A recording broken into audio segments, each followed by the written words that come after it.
and a lot of work to do during the conference itself. Replicating the success of MC12 in 2022 will be extremely challenging, but we must be able to show that the process of WTO reform launched at MC12 is on track and that we can and will deliver a more effective organization. In the Commission's view, a package for MC13 should include the following 6 components. Substantial progress on dispute settlement reform. Concluding phase 2 of the fisheries subsidies negotiations. A pathway for agriculture towards MC14. The extension of the e-commerce moratorium and associated work programme. Making the WTO a forum to discuss trade and industrial policy and the interface between trade and environment. Updating the deliberative function in WTO jargon. A package for developing countries. The first and most important of these for the EU is dispute settlement reform. Indeed, a binding dispute settlement system at the WTO has been one of the greatest achievements of this organization, and we are now counting the costs of its absence. With an erosion of respect for WTO rules, including through so-called appeals into the void. In other words, appeals to a non-functioning appellate body. For MC13, the principle that there should be a reformed appellate body and a time frame to have this issue resolved would be the minimum we would hope to achieve. As members of this House are well aware, the conclusion of phase 1 of the fisheries subsidies agreement at MC12 was an example of the WTO's concrete contribution to implementing the UN Sustainable Development Goals. It now behoves us to complete the work at MC13. However, the entry into force of the phase 1 agreement on fisheries subsidies still remains uncertain, as we have not reached the threshold of ratifications, despite the EU having shown leadership in already having ratified it last year. We thus continue to rally the remaining members to ratify the agreement.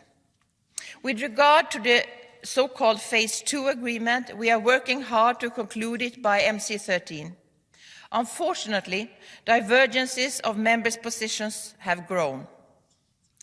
Agriculture will be an important file at MC13, not least given the global food insecurity context, but also given its link to development and to environmental sustainability.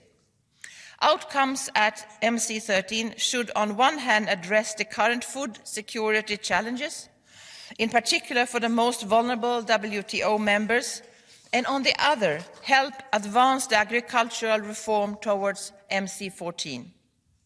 In our view, the focus should be on reforming trade-distorting domestic support and finding a solution to the issue of public stockholding for food security purposes. It will be important for the EU to continue promoting the reforms towards more environmentally sustainable policies in line with the approach in our own agricultural policy. The renewal of the e-commerce moratorium is crucial to maintain business support for the WTO. It's also the key contribution from the WTO to the digital transition. We are in a better position now than at a comparable time before MC12, as we have over 100 members, including the ACP countries, supporting the extension. As a fundamental component of the reform of the organization, MC13 should ensure that the WTO becomes the forum for policy discussions on current global challenges affecting the trading system.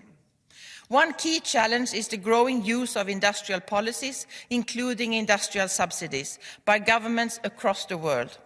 Another key challenge is the interface between trade and the environment.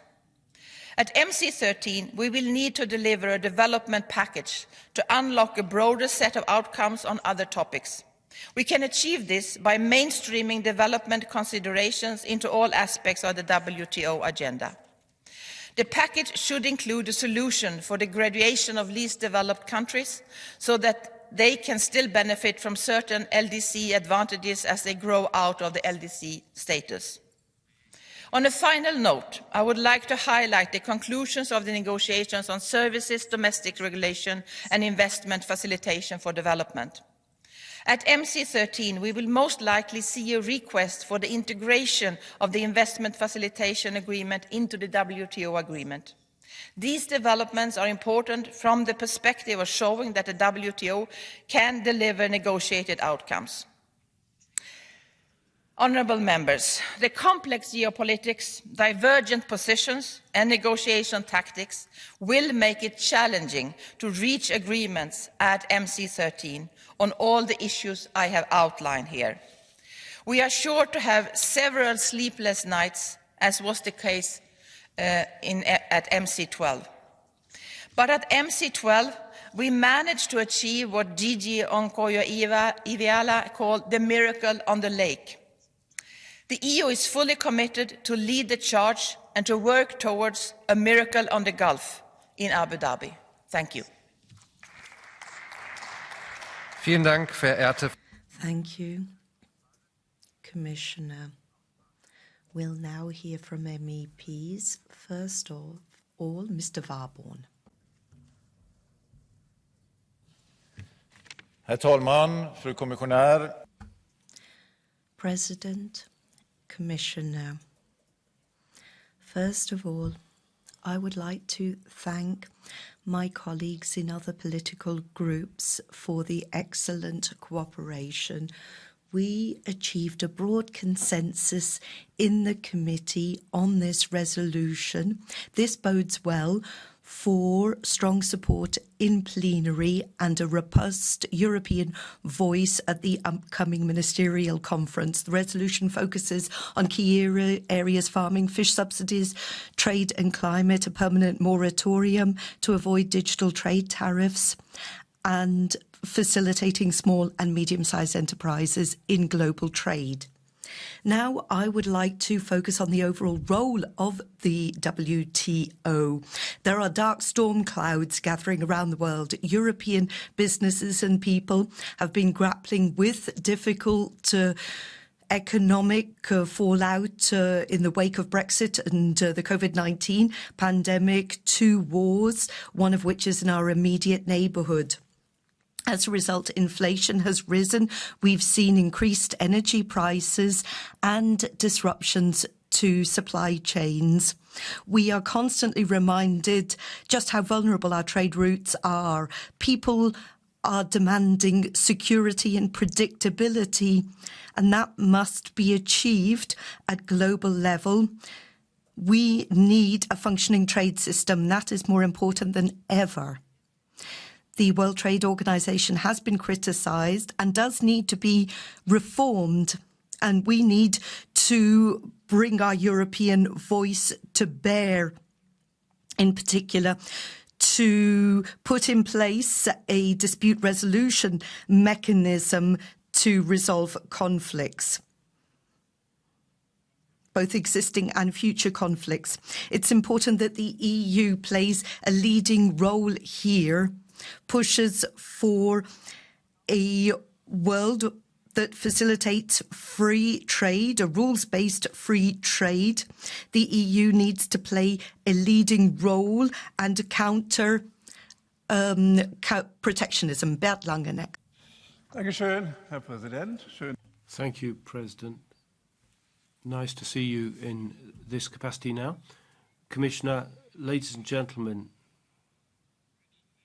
when I talk to people about the WTO, they always say nothing's moving there. It's yesterday's way of doing things. But that's not right, ladies and gentlemen. 75% of global trade continues to be conducted according to WTO rules. The EU is highly enmeshed into imports and exports, and without the stable WTO rules, our economic development would be jeopardized. which is why it's worth fighting to ensure that the WTO has a future. And I think it's great, Mr. Varbon, that we can jointly present a resolution in which we look at the central tasks of the WTO, both in the interests of the industrial countries and the developing countries. And we must ensure that MC13 is just as much of a success as MC12 was. Thank you. Thank you. Our next speaker is Karin Karsbro. Herr talman, kommissionen, kollegor. President, Commissioner, colleagues, and all those listening, it's very difficult to be a friend of free trade today, even though we need to trade with others.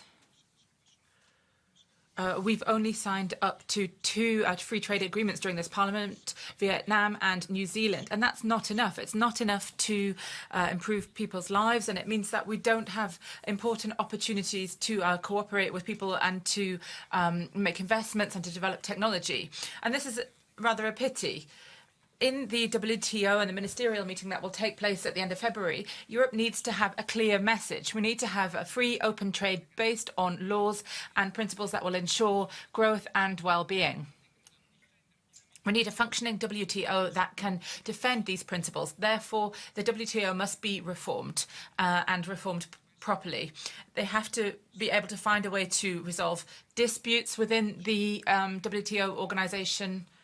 And we need to ensure that we can be sufficiently innovative to deal with things like climate emissions through trade, because we need sustainable trade, not protectionism.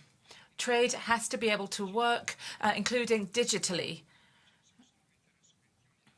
I would also like to mention harmful subsidies to things that can damage the environment and the sea, for example. We need a multilateral system. We have to defend multilateralism as strongly as possible, particularly at a time when peace and liberty are things that we really need to stand by. Thank you. Thank you. Reinhard Bütikofer next. Vice President, Commissioner, colleagues, the perpetually repeated news about the imminent death of the WTO has been vastly exaggerated. And that is good, because we need the WTO. Commissioner Johansson, you have pointed out the priorities that are at the center of our agenda. And I agree, we agree. We need dispute settlement. We need to avoid digital trade tariffs. We need mainstreaming of development. We need a solution for fishery subsidies. And of course, we also need, and particularly urgently, we need greening trade, making trade a positive tool, not an obstacle. The resolution that we have in front of us addresses these issues, and that's why the group line of my group is to support the resolution. That will not be shared by all our colleagues, because some of us have different understandings of the meaning of the word compromise. But compromise is exactly what we will need at an international level, and in particular at MC13, in our efforts to hold on to a multilateral trade system through timely reforms. We have understood that we must also use different tools. We have introduced unilateral measures, but we also run into the obvious reality that unilateral measures are not always well coordinated with our international relations. We have tried bilateralism and just saw how Australia showed us the middle finger. We have advocated plurilateralism and harvested minilateralisms that fragment the trade world. This is why holding on to the perspective of a multilateral trade order is in the interest of the European Union, of all its citizens, and of our partners around the globe. Thank you. Vielen Dank, verehrter Herr. Thank you. Marco Campomanosi. Grazie Presidente, grazie. Thank you, President. I thank you, Commissioner, for being here with us. We all agree that the WTO rules have to be amended, particularly on how it works. But we can't let the enemy be perfect be the enemy of good. When it comes to the WTO, our international partners, the Americans and Chinese to begin with, aren't following us. The Americans have shown, well, they want to reach our same goals when it comes to the ecological transition, for example, but by attracting investment. We want a system of rules that will be so complex that the risk is that actually we won't make progress on environmental issues, but in fact make it even more difficult for people to invest. Now, we could talk about China for hours, about how they have abused WTO rules, for example. But we are the continent that over the last 20 years has grown the least in the world. And we need to ask some questions about that. Now, I don't want to be too critical towards the Commission, and so that you don't listen to me, but this is such an important issue. We have used defensive instruments that are regulated by the WTO. There are rules about how they should be used. The context is a logistics crisis, geopolitical crisis. Our manufacturing is extremely vulnerable. It's difficult to protect in a situation such as the one we see now. We're seeing that the situation is damaging to sectors such as agriculture and fisheries. We've seen that in the protests this week. Because we're letting these types of goods come into our continent with different rules from the ones that we pose on our own people. And at the end of the day, this is all going to lead to conflicts. The trade agreements have for years and years followed the same rules that perhaps are no longer pertinent today. Perhaps, you know, we should take the opportunity of the election campaign to say that we have to do something, because otherwise the voters aren't going to trust in us. We need to think about what will be best for us in the future. Danke, Herr Kollege. Als nächstes. Thank you. Helmut Scholz. Danke, Herr Präsident, Frau Kommissarin. Thank you, President, Madam Commissioner, ladies and gentlemen. The ministerial conference agenda for Abu Dhabi is very long. Dispute resolution, resolution of settlements, the fisheries settlement, a long list. But the big unanswered question is the one of WTO reform. How can that institution be fairer and more future-oriented? 2/3 of the members are developing countries, and yet the structures of interest is that of the global north. If we want to act really fairly, if we want to cooperate, and if we want a workable set of rules for world trade at this urgent time of climate change, it's high time to overhaul and the mechanisms, get rid of what doesn't work. We must finally deliver on the Doha agenda and organise world trade so that it's in the interest of all and geared to dealing with the warming of the planet. Trade isn't an aim in itself. Cooperation is vital for the future, and therefore the parliamentary dimension of the WTO needs to come out strongly so that the WTO can no longer look away from issues of labour law and the environment, which are all interlinked. Thank you. Mr. Gyuri.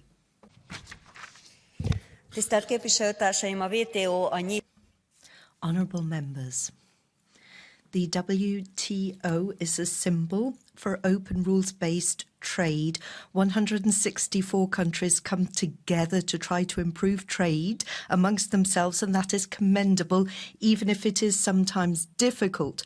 We need to further build on that cooperation. It serves the interests of Europe and its exports. We must support reform, including the negotiations on industrial subsidies, level playing field in international trade.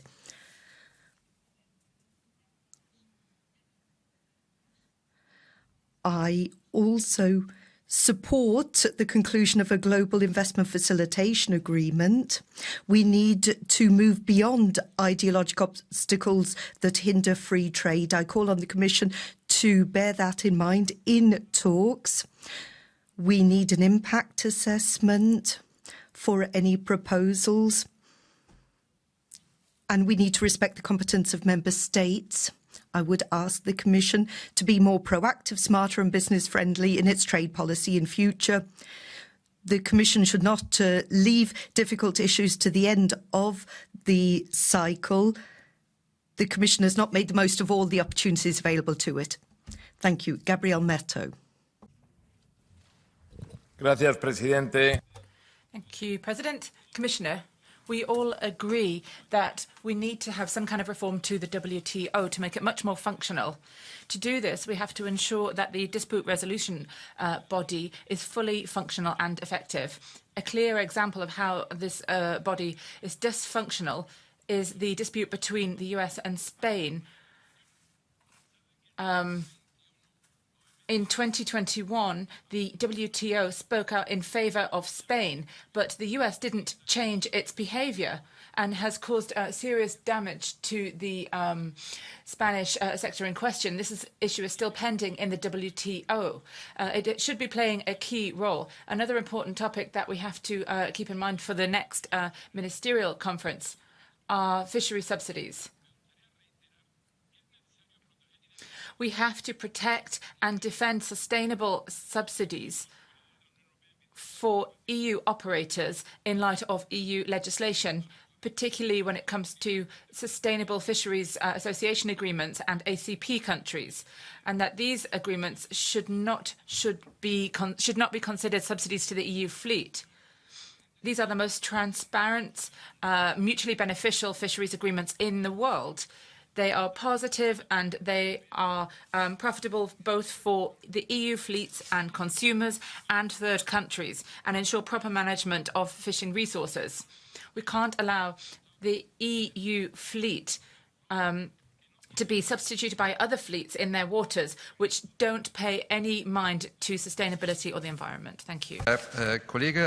Thank you. Javier Moreno Sanchez. Gracias, querido presidente. Thank you, President, Commissioner. You said it.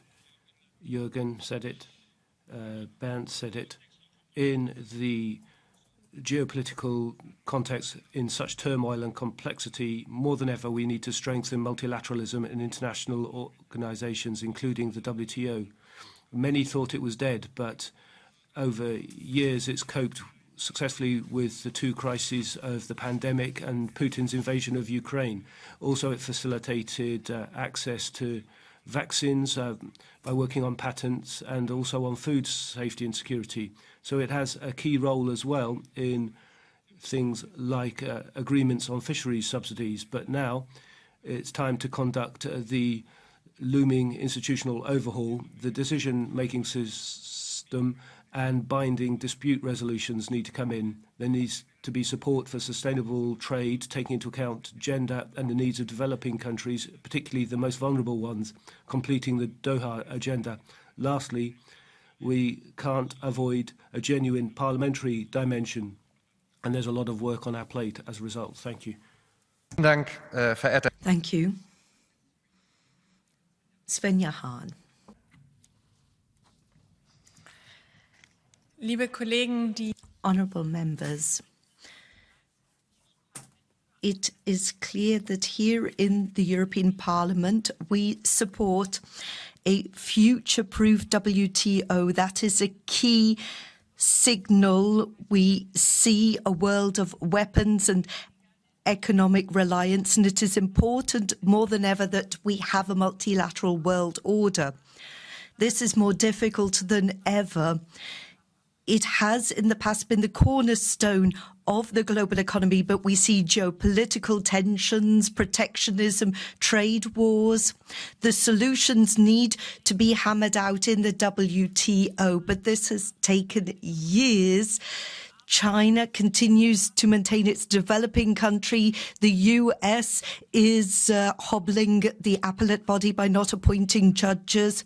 Our European response must not be protectionism. We need to continue to fight for reform. The last ministerial conference gave us a glimmer of hope. We could now get a package in place, proper reform of the WTO, solutions for trade conflict. We need more flexibility for plurilateral agreements and a lasting solution for modern e-commerce rules, digital trade. Already account for 25% of global trade. The WTO must be made fit for the 21st century. I call on the Commission to do everything within its power to fight for the future of multilateralism. Thank you. Kollegin. Thank you. Saskia Brickmore. Monsieur le Président, Madame la Commissaire. President, Commissioner, today my words will be inspired from a conversation that I had with the daughter of a farmer who had cancer, probably linked to pesticides. What about respect? Respect for farmers? This is what she said, respect for farmers' health, for consumers, for production that has to see proper pay, but also an end to waste and greenwashing, respect for life and the earth.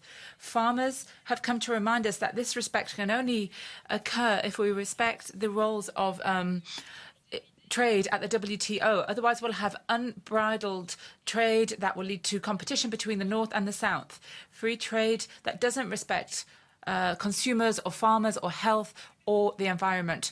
Nobody understands why we are taking milk from farmers in Africa or importing chips from Peru.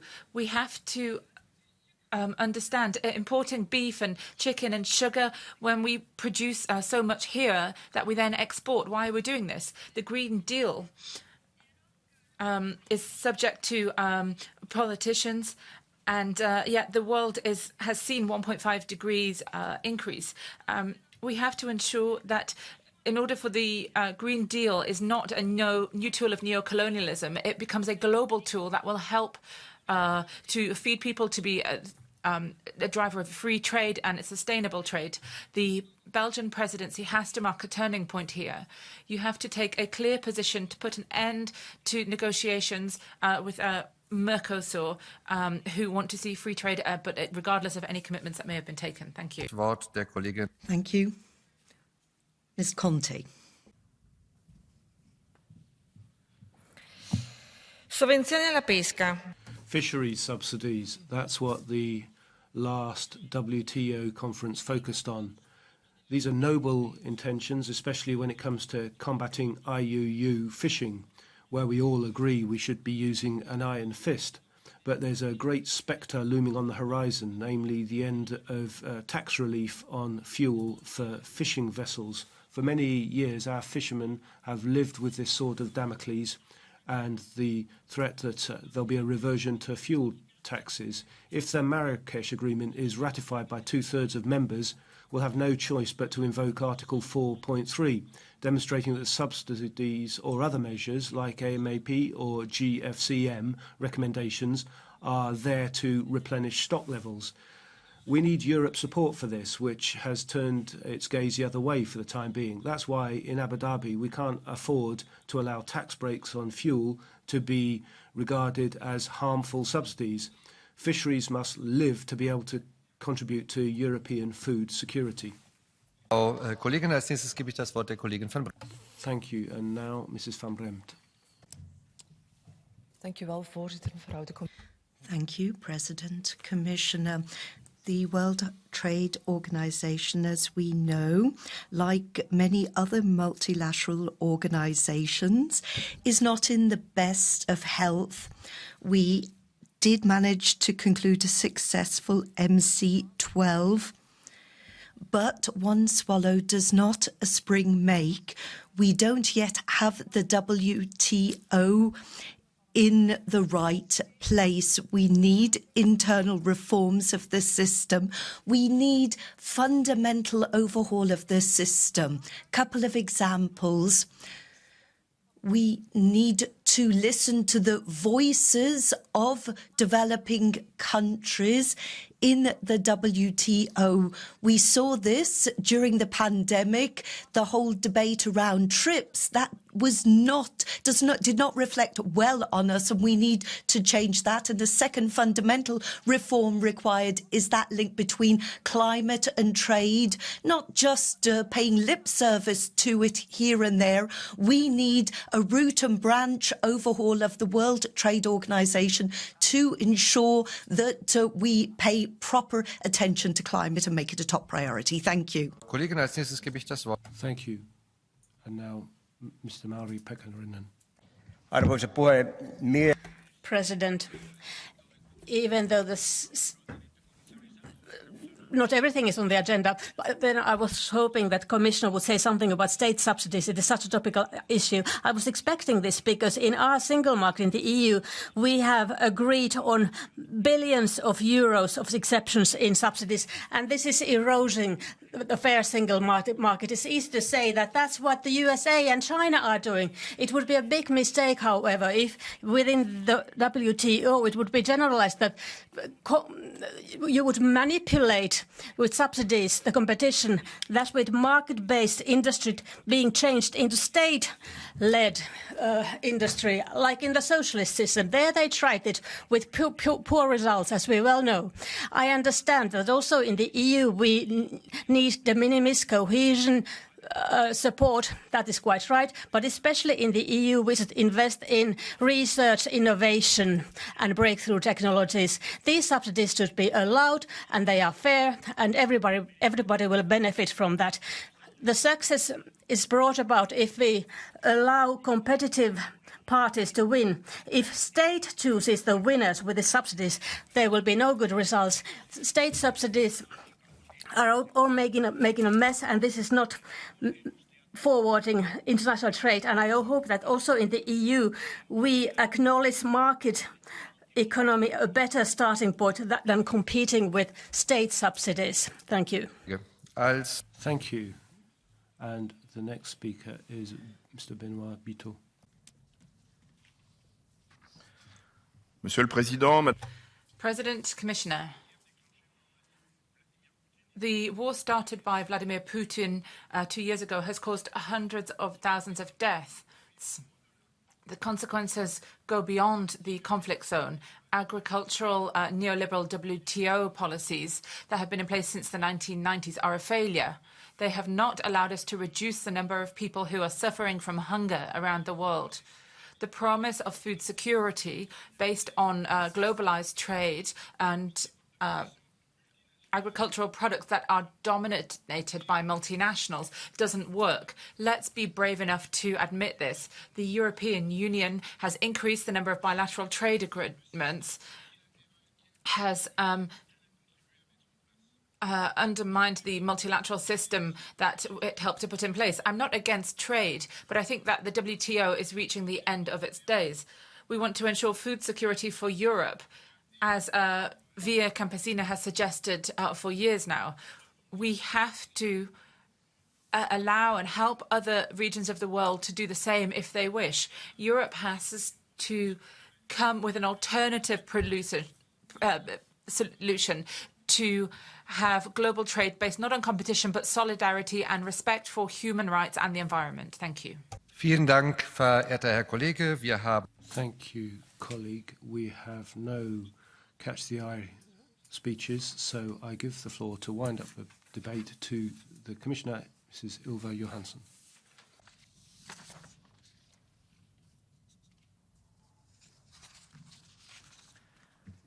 Thank you, President.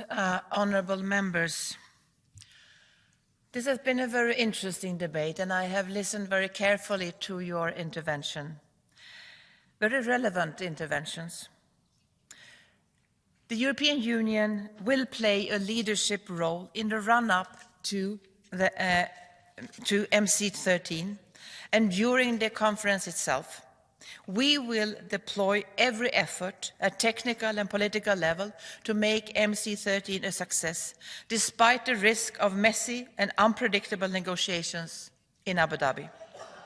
Executive Vice President Valdis Dombrovskis looks forward to seeing some of you in Abu Dhabi, and I am confident that I can count on your help to convey to our WTO interlocutors that a successful ministerial is critical to show that WTO reform is on track and that we need to continue what we set out to do at MC12. We will, of course, keep the European Parliament closely involved along the way. We count on your continued support. Together as Europe, we can really make a difference. Thank you for your support and for this debate.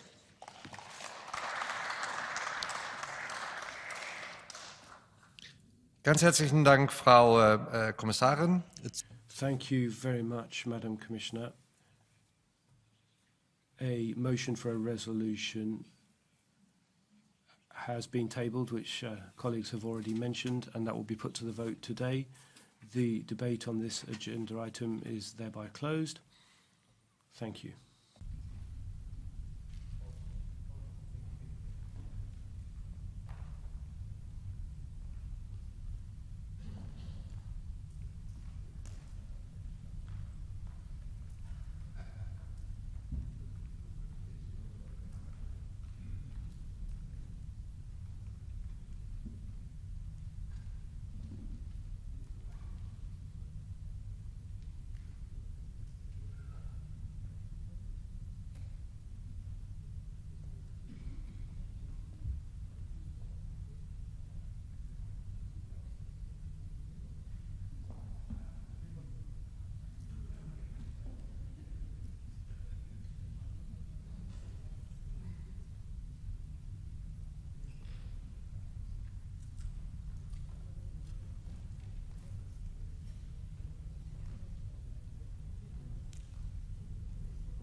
Verehrte Kolleginnen und verehrte Kollegen, ladies and gentlemen, colleagues, this now takes us on to the next agenda item, and that is the answering of an oral question to the Commission concerning the working conditions of teachers in the European Union. Firstly, I shall give the floor to the author of the question, which is our colleague Jana Thun, and she now has the floor. This will be followed by an answer from the Commission. You have the floor, colleague. Thank you very much. Dear colleagues, Commission, I'm speaking here on behalf of Committee of Petitions, but I'm also inspired by the teachers' strike, which ended in Estonia a few days ago. After several days of strike, our underpaid and overworked teachers got a salary increase of 17 euros per month. And I'm speaking about the country which, according to PISA tests, remains on top of EU ratings. There is a critical need in our societies for high-quality education to prepare pupils to lead successful, fulfilling lives and contribute meaningfully to their communities, by providing them with relevant educational experiences, developing practical skills, acquisitions and problem-solving abilities, as well as by fostering critical thinking, creativity and adaptivity. The aim of the oral question we are discussing today is to address one of the challenges faced in attaining high-quality education, namely the situation of teachers and of the teaching profession in the European Union, as the teaching standards are closely linked to the resources made available to them, their training opportunities, as well as to the roles they are asked to fulfill. The reality we are confronted to nowadays is that the EU faces an aging teaching population, the difficulty of recruiting and retaining qualified teachers, severe teacher shortages, especially in rural areas, inadequate salary levels, the lack of collective bargaining agreements, as well as accentuated psychological pressure related to increased levels of violence in schools, bigger classroom sizes, coupled with often decreased quality of infrastructure and multiple administrative tasks assigned to them. The Committee of Petitions has received several petitions highlighting these aspects in recent years. The most recent one having been discussed last autumn in the committee. In light of these discussions, it is imperative that we address the following questions. What is the assessment of the current state of working conditions of teachers in the European Union and their effects on the quality of education and the transmission of fundamental knowledge?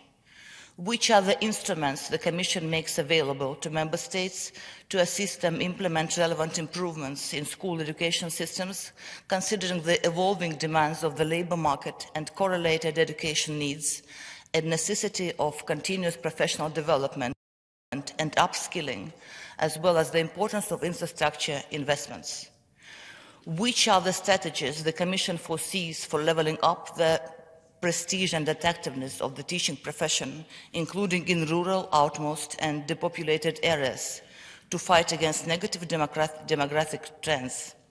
How is the Commission encouraging the development of clear career prospects and attractive pay for the teaching profession? How is the Commission monitoring the implementation of Directive 2019/1152 of transparent and predictable working conditions in relation to the teaching profession in the EU? Which further actions it intends to take to guarantee the full compliance with its provisions, including as regards the right to collective agreements? Thank you. Vielen Dank, verehrte Frau. Thank you very much for presenting the oral question, and I'll now give the floor to Commissioner Jana Ivanova. Thank you very much, honourable members of the European Parliament. I would like to thank, first of all, the Chair of the Petty Committee, Honourable Member Montserrat, for bringing forward this important issue on the working conditions of teachers in the European education area. I would also like to thank the Vice Chair, Tom, who is presenting the point today.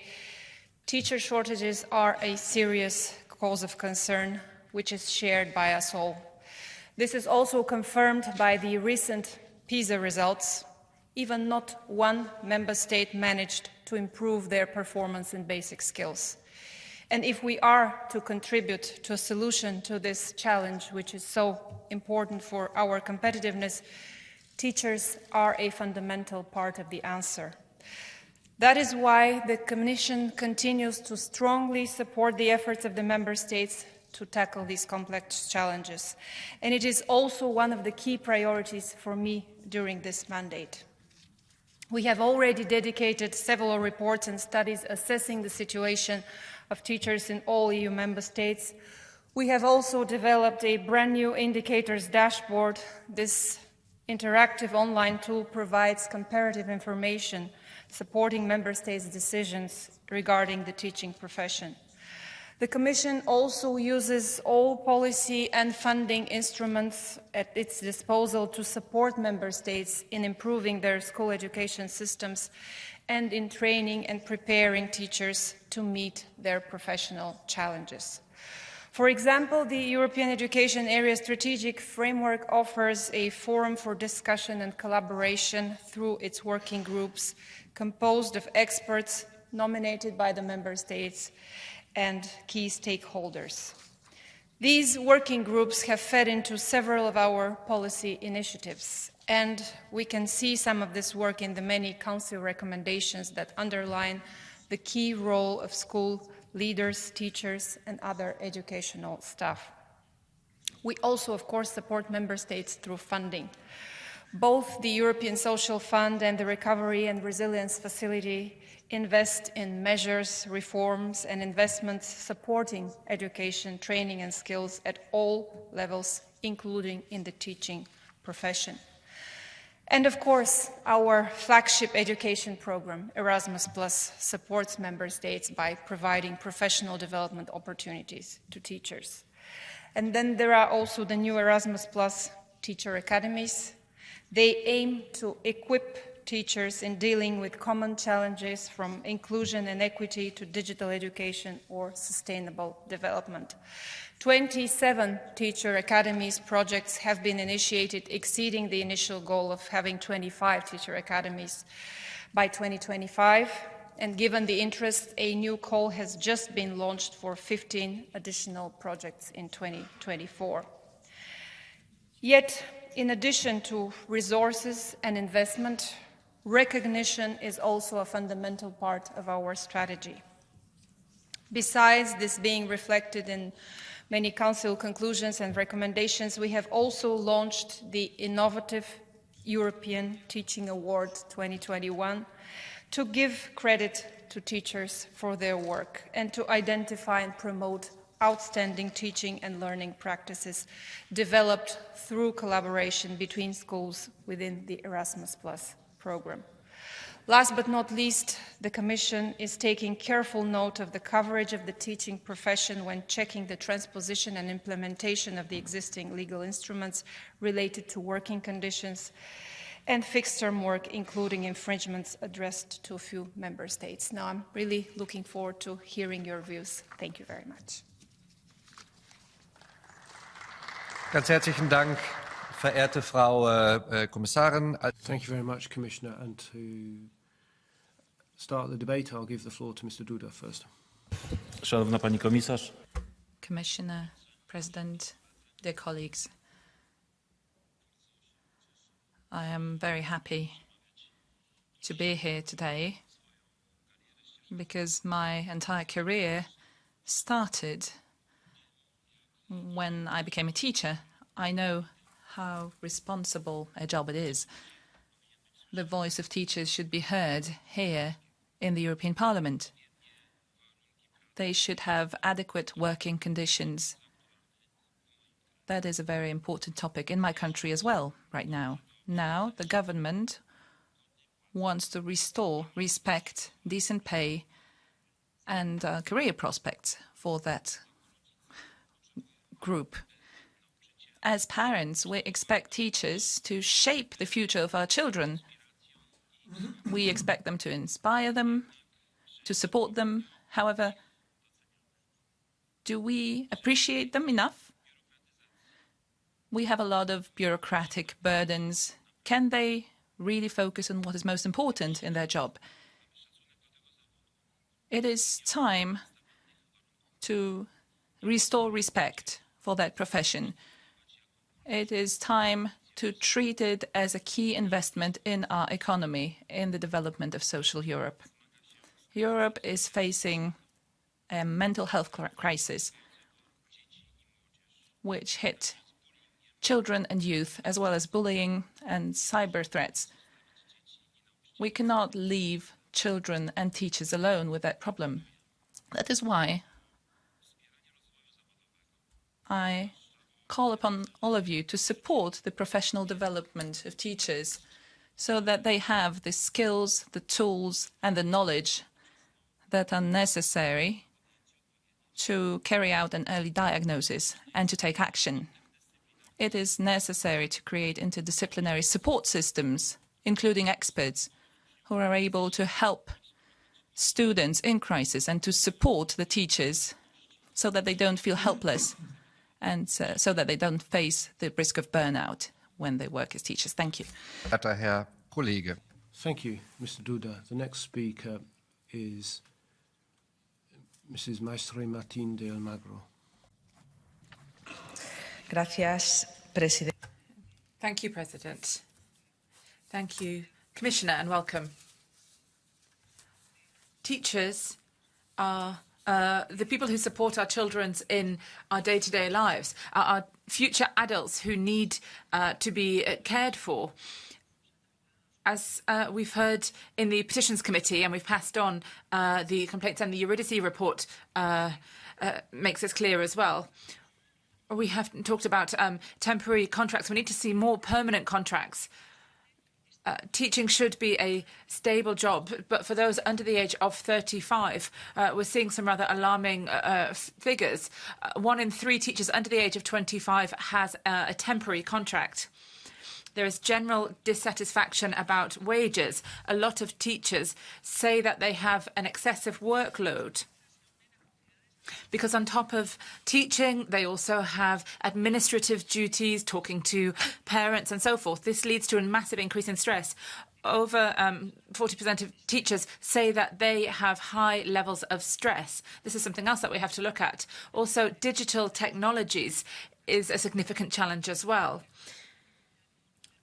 One key issue is the difficulty of finding teachers and retaining talent in rural and depopulated areas. So it's clear we have to improve working conditions, offer more competitive wages, and to improve the social standing of the tradition as well, of the profession, as well as provide more support for teachers.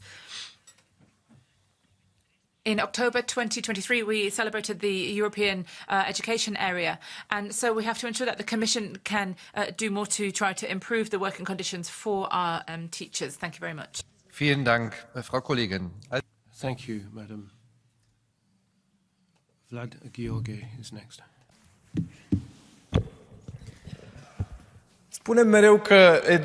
We always say education is the answer, colleagues. But we're living through Putin's hybrid war, inflicting fake news on us in the EU, and it's right. How do we deal with fake news? Through education. We always say education's the most important thing, that we need it. We need educated people who understand and who can't be manipulated by fake news easily. But what do we do with that? Absolutely nothing. We've got protests on the street. We've had that in Brussels and Strasbourg with the farmers. And farmers and hauliers have protested in Romania. Now, when our citizens are unhappy, they protest, and so do teachers. We don't invest in education, we don't invest in teachers, we don't give them the respect they need and deserve, we don't even put in the infrastructure for them to do their jobs. If we want to fight Putin's fake news, we're going into that fight unarmed. We complain here in this Parliament, a wonderful place, that there's this war on fake news, that people don't trust us anymore, and it's a question of education. But then we say we've got no money. The governments mock our teachers. We say we haven't got the competence, we haven't got the money. How haven't we got money? We've got a lot of money. We need to use it right. We shouldn't spend where we don't need to. We should spend it on teaching and education. Thank you. Verehrter Herr Kollege, Thank you, colleague. And the next is Mr. Thioli. Bonjour. Mes chers collègues. Honourable members, thank you for taking this initiative, giving us an opportunity to talk about the difficulties facing teachers around Europe. I am a teacher myself in France and have seen year on year the difficulties, the deterioration in working conditions. The French government has looked at pupils, but if there were a ranking around Europe, French pupils would be deemed as struggling. The solution for pupils and states is not segregation and competition, but rather cooperation, diversity. The Commission has pledged to put in place a European education area by 2025. In just 2 years' time, in France, cooperation between colleagues is very low. Class sizes are large.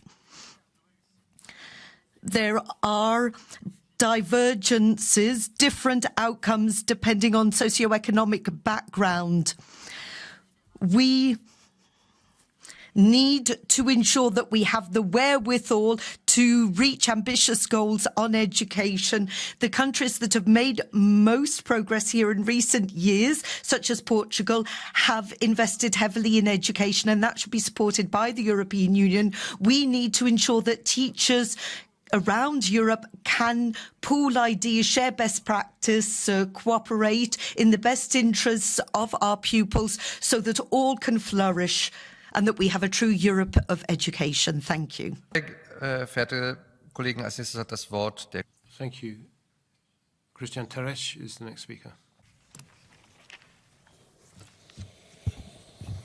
Dragi colegi, colleagues, this debate on teachers is welcome. Schools, teachers and students should be at the centre of EU attention. Schools must invest in their children, teaching them how to be good people, how to live well in society. The age-old moral values, the humanist, classical thought and history, sciences, philosophy, maths, and so on should be taught. In classical schools, that's how we brought people up to be people in society and people who could access reading. But the change of paradigm in education affects both teachers and pupils who are seen as recipients of information, simple machines. And among teachers and students, there is a human relationship that cannot be ignored. The European Commission imposed a new education law in Romania under the National Recovery Plan. And teachers are the primary providers of education, and the students are beneficiaries of the education. A person is simply the supplier of the information supplied by the teachers. It's a system of information rather than an education system as we'd like to have in Europe. And students and teachers end up implementing a sick ideology in schools, gender ideology, so children no longer know whether they're boys or girls. In Europe in the future, we need the new generations to be well educated, and we can only do that if we have teachers acting honestly and receiving the respect that they deserve in society. Thank you. Kollege, als nächstes gebe ich das Wort der Kollegin. Thank you. And the next colleague is Ms. Gansha. Grazie, Presidente, signor. Thank you, President, Commissioner. For a long time now, we've heard about a crisis in the educational system. However, there's never really been able to tackle the fact that the problem arises upstream and to deal with the working conditions of teachers. The profession of being a teacher is not sufficiently attractive. There aren't any ongoing teaching training programs. There is imbalance both geographically and of educational level. There's a mismatch between supply and demand when it comes to teachers. And of course, we can't forget that schools are now being held hostage to high levels of bureaucracy, and there's no proper professional development and insufficient remuneration. These are some of the problems that afflict the sector and that have to be tackled at European level. European integration should also cover educational systems, encourage cross-border mobility, free movement for skills and certificates, but at the same time protecting the local history and identity of the system. This is the only way that we can make our schools and our young people great. Thank you. Vielen Dank, Frau Kollegin. Thank you. Mark Botenga. Chers collègues, Madame la Commissaire. Honourable members, Commissioner, listening to you, I sometimes wonder where on earth I've ended up. This morning, you have claimed loudly that teachers are important. You've seen shortages, poor state of school buildings. And I wonder, well, have they finally understood they need to invest in schools, ensure better working conditions, smaller class sizes? No, this is just lip service, playing to the crowd. We can see your hypocrisy because what are you doing? You're introducing European rules that prevent member states investing in schools and teachers. Austerity, European budget rules that will stifle state budgets. Here in public, you declare full support for teachers and pupils, but behind the scenes, you are strangling them. That is so cynical. Thank you. Mr. Georgoulis.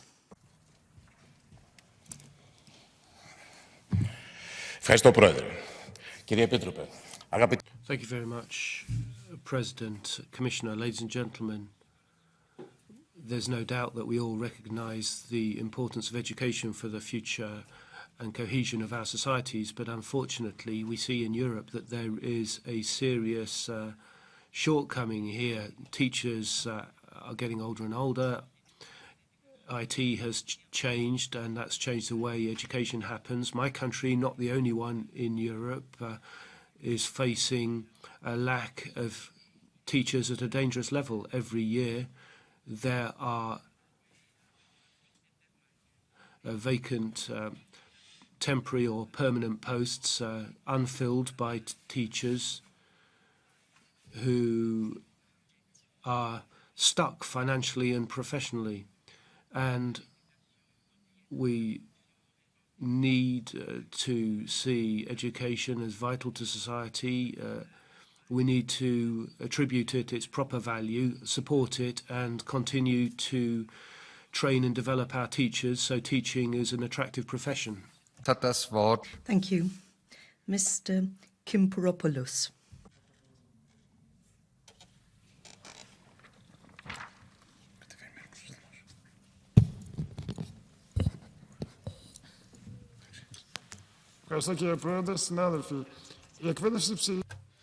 Colleagues, high quality teaching is a key, it's a pillar in Europe. So what we have to do is ensure that new jobs are high quality jobs. We have to ensure that we can ensure proper working conditions. For example, my teacher was called Makrimi and was a role model for me. We have to ensure that, however, teachers,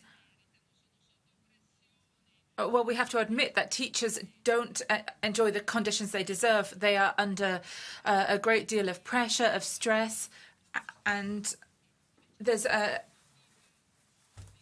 high average age. What we need are new people coming into teaching to ensure a change in the dynamic. We have to take burdens away from them in order to ensure that they can do their jobs properly.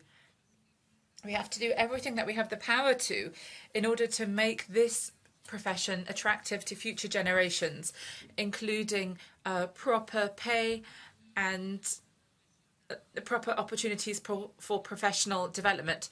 This is the only way to fight for this profession. Thank you. Our next speaker is Mr. Agios Saliba.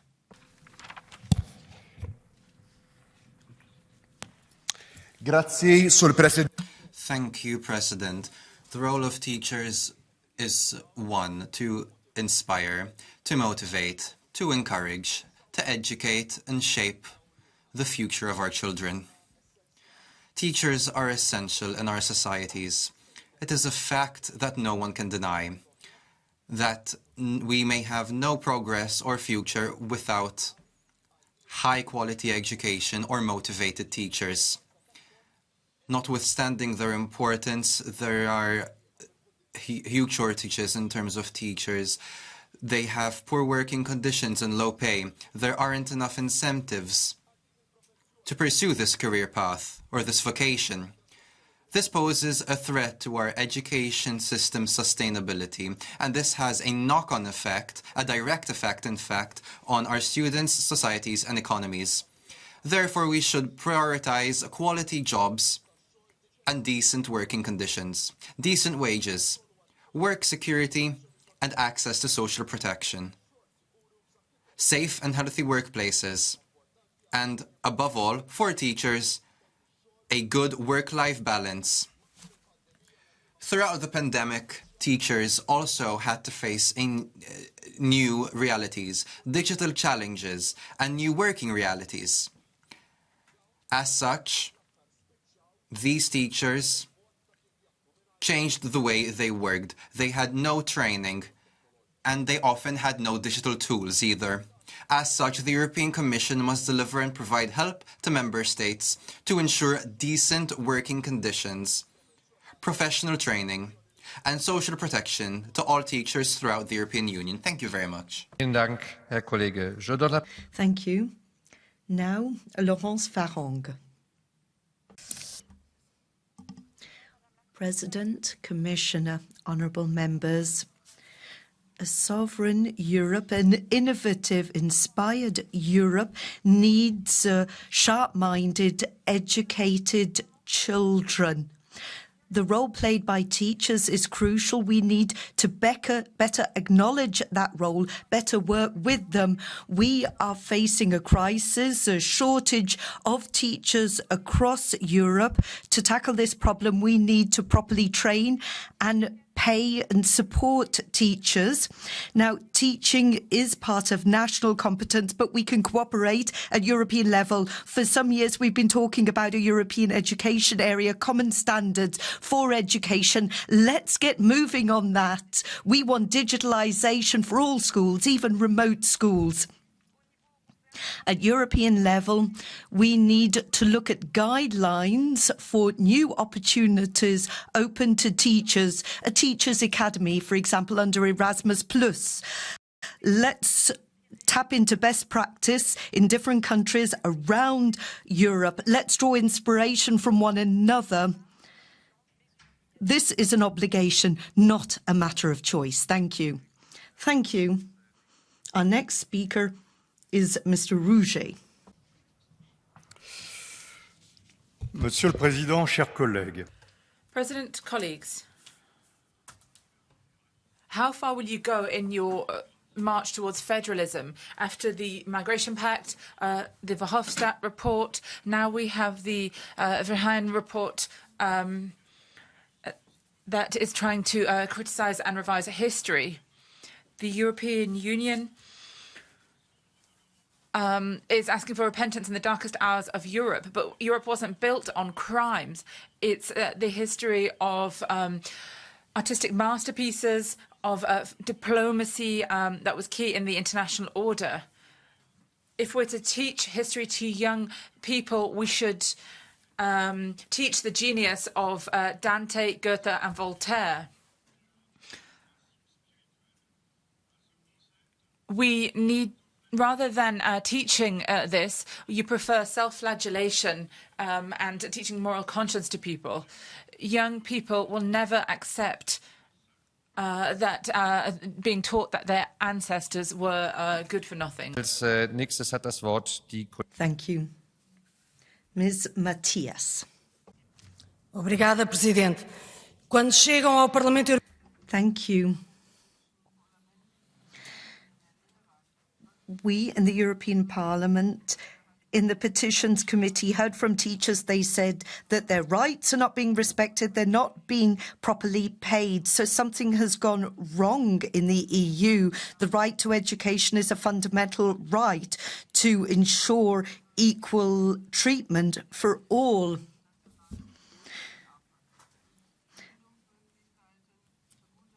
Education, good pay, teacher shortages. These are all issues that countries have been grappling with for years. Teachers' pay has stagnated.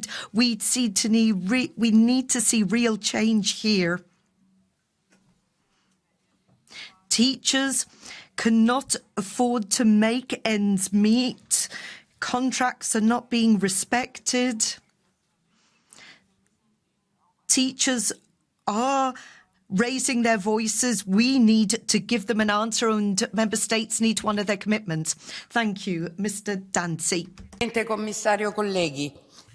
Thank you, ladies and gentlemen. Low pay, excessive workloads, insecure contacts without many guarantees. In Italy, as elsewhere in southern Europe, teachers are poorly treated, and yet teachers' education is the backbone of our society. Their working conditions and their roles are not recognised for the responsibility they embody.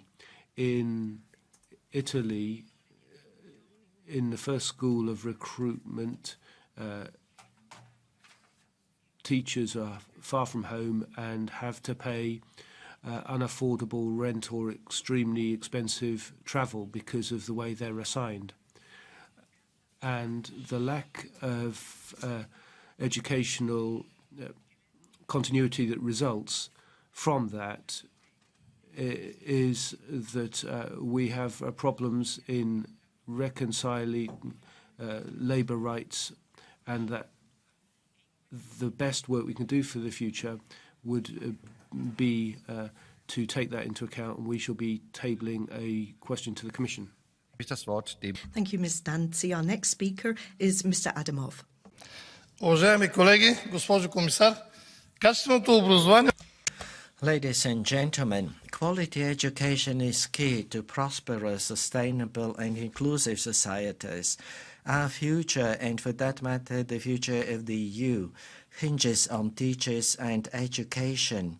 As a long-time teacher and headmaster, I have always capitalized on the link between parents, teachers and students.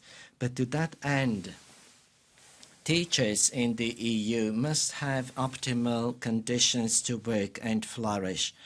The European educational systems face a crisis in the teaching profession. There are not enough teachers. Teachers are aging. It's hard to recruit and retain well-qualified teachers, and there is also mounting psychological pressure and violence in schools. When asked about what stresses them out, most teachers often point to the administrative tasks, the frequent evaluations, the responsibility for students' progress, and meeting ever-changing requirements. Our teachers deserve stable and decent working conditions, high-quality infrastructure, and adequate salary levels.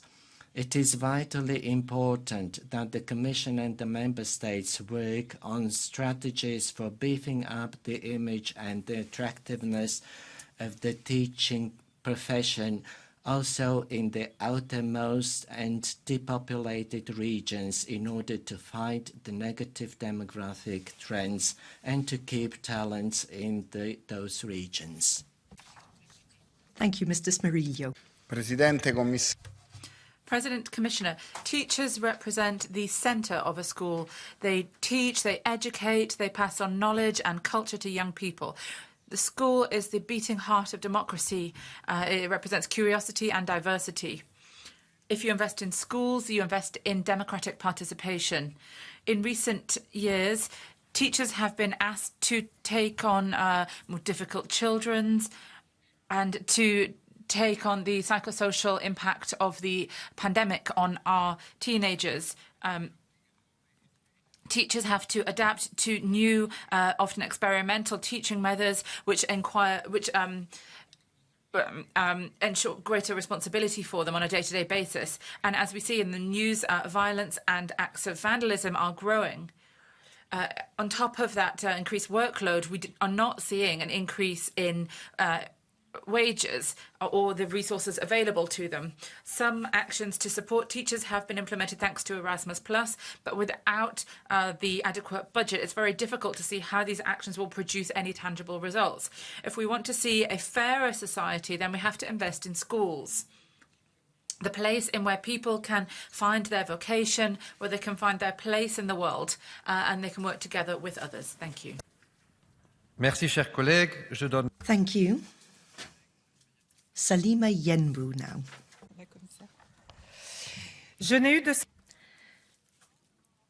Throughout my time as a parliament, I have said time and again that young people will write the future of Europe. To ensure that young people can play their full part in Europe's future, teachers play a key role. They're the cornerstone for European youth. We need to invest in education for our young people, build European citizens and citizenship for the future, ensure development and future for our European project.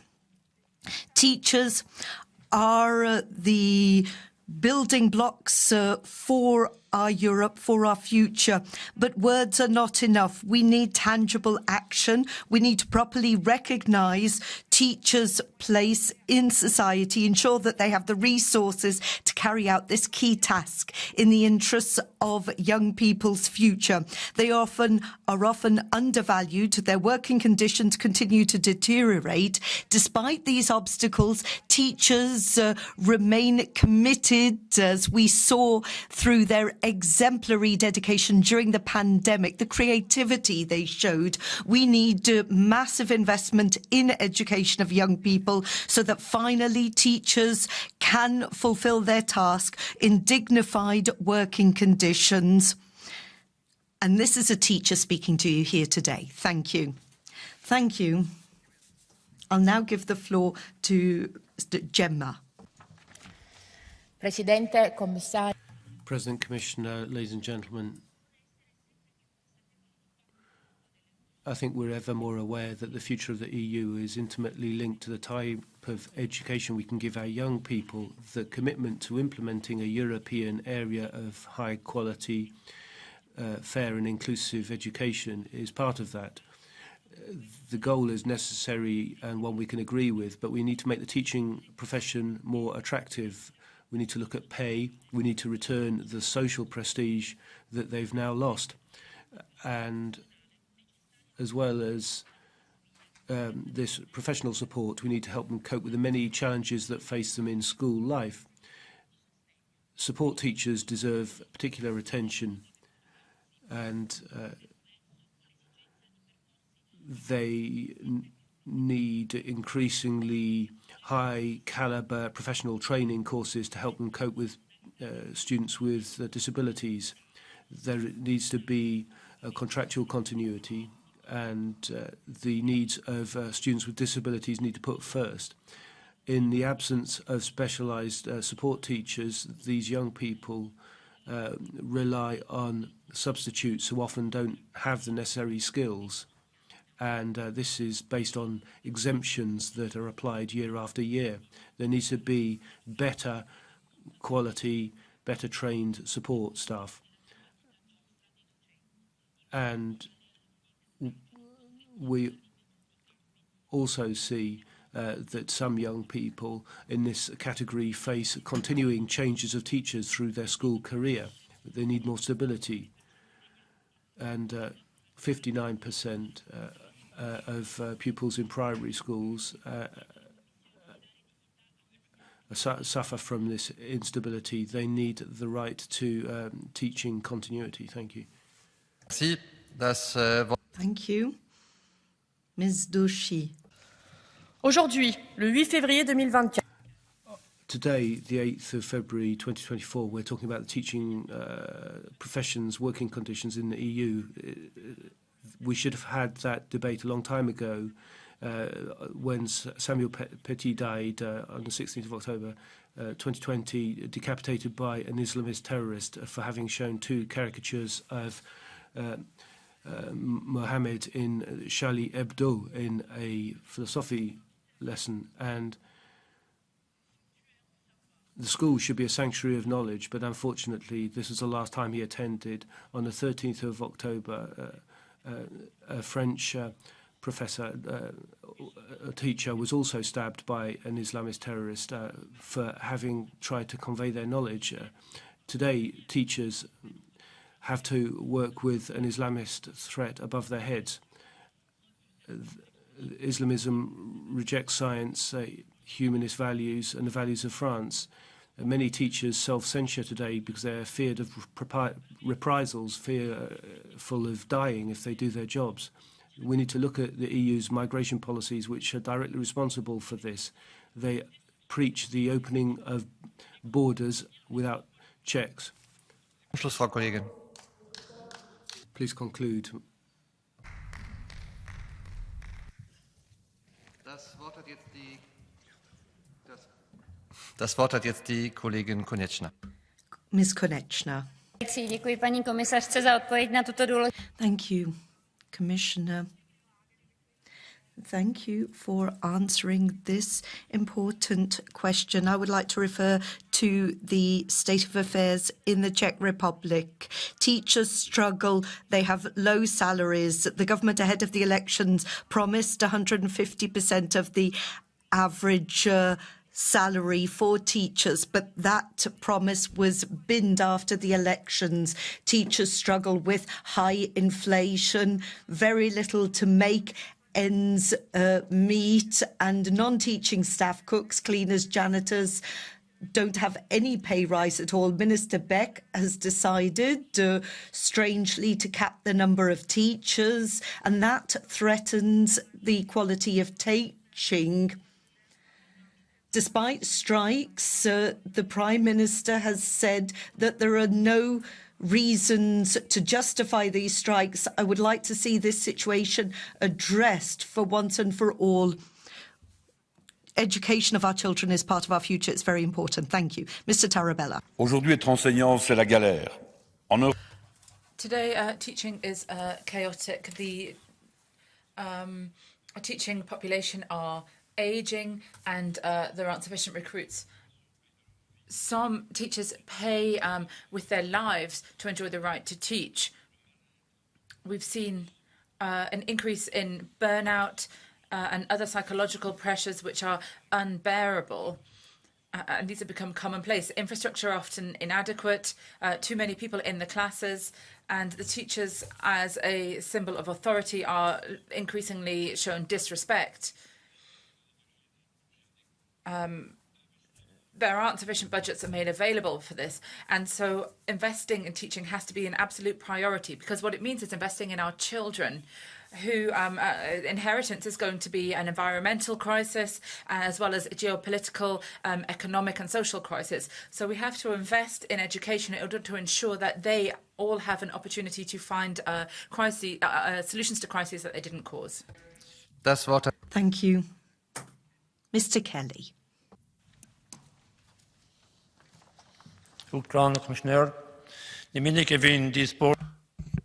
Commissioner President, we don't often debate working conditions for teachers in the European Parliament, so I'm happy to take part in this debate. As a former teacher myself, I well understand the hard work and the dedication of teachers to their profession and the good influence they have on young people and society in general.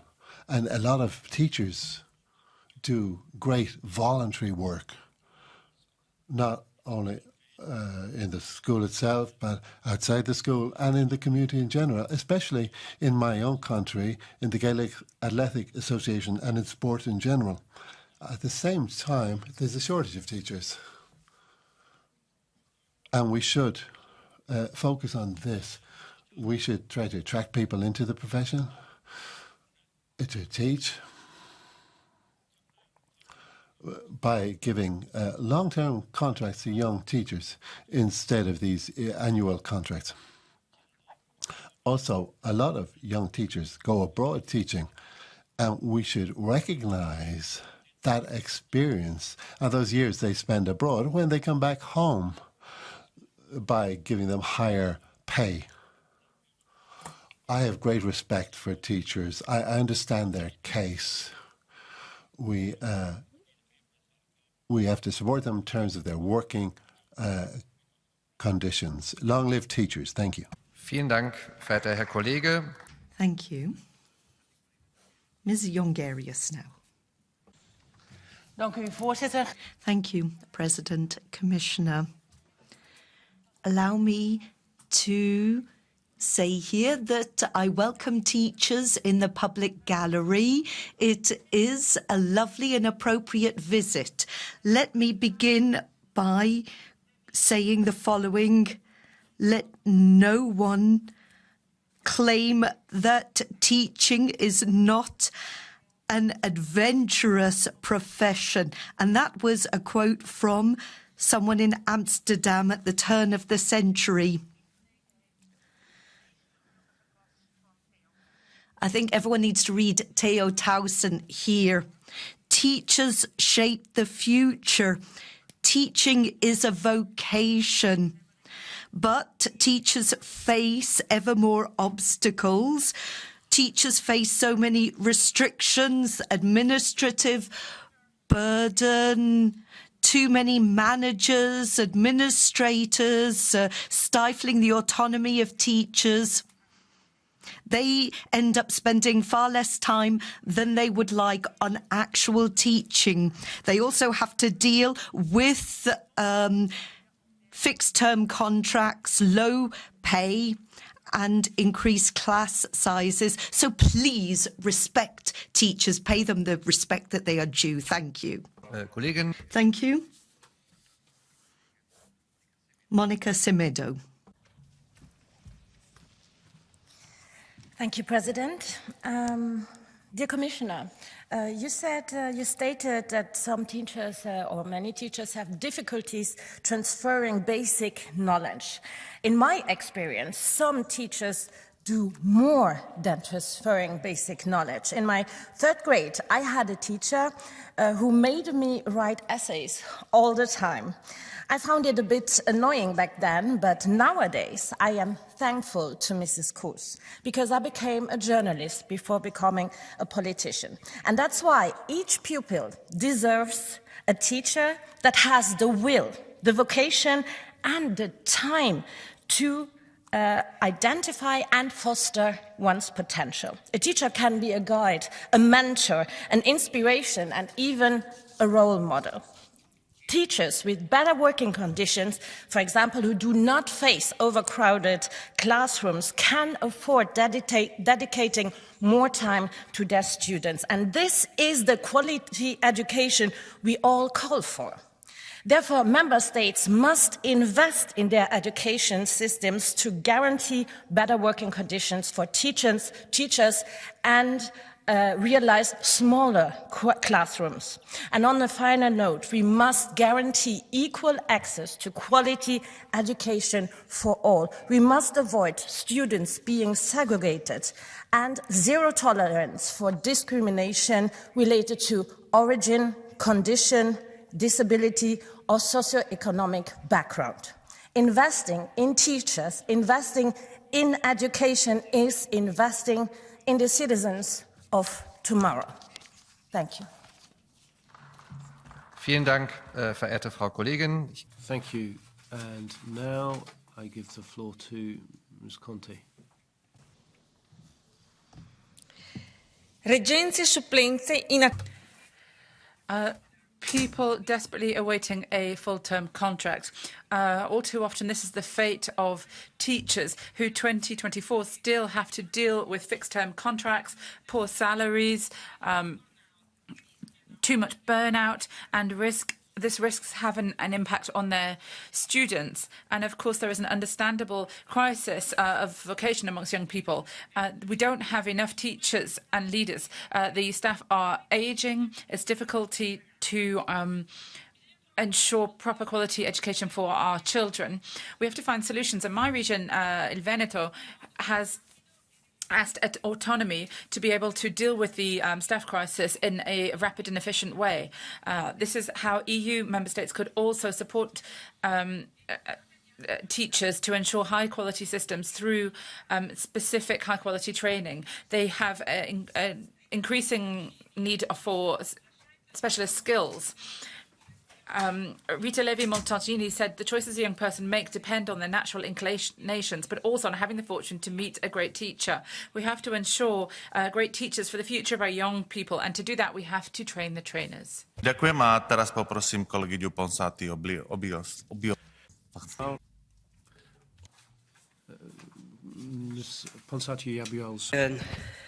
The teaching profession is in crisis because we're failing to attain and retain enough talented and motivated professionals.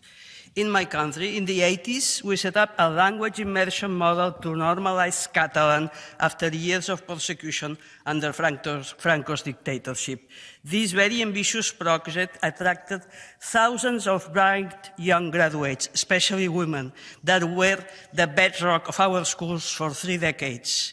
This internationally recognized model is now in crisis, not least because of the vicious attack of the Spanish nationalists. And our education system is deteriorating even more than at comparable countries.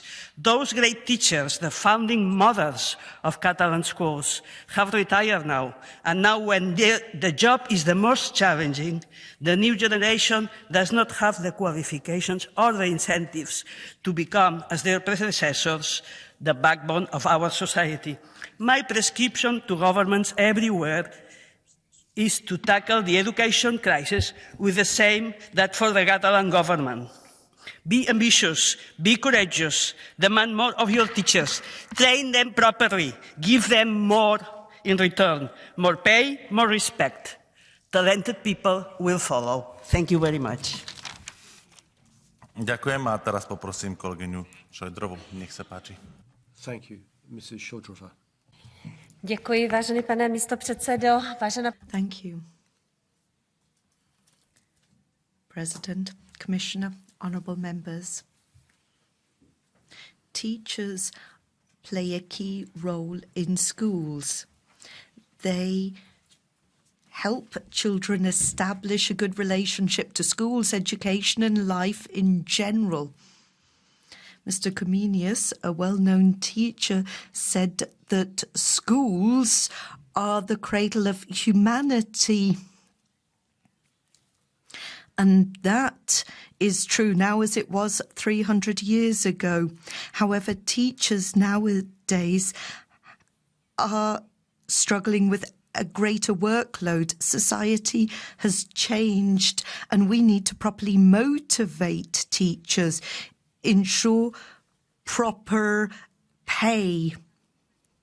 They have earned a salary of 150% of the average salary. They must be properly paid. And what can we do at EU level?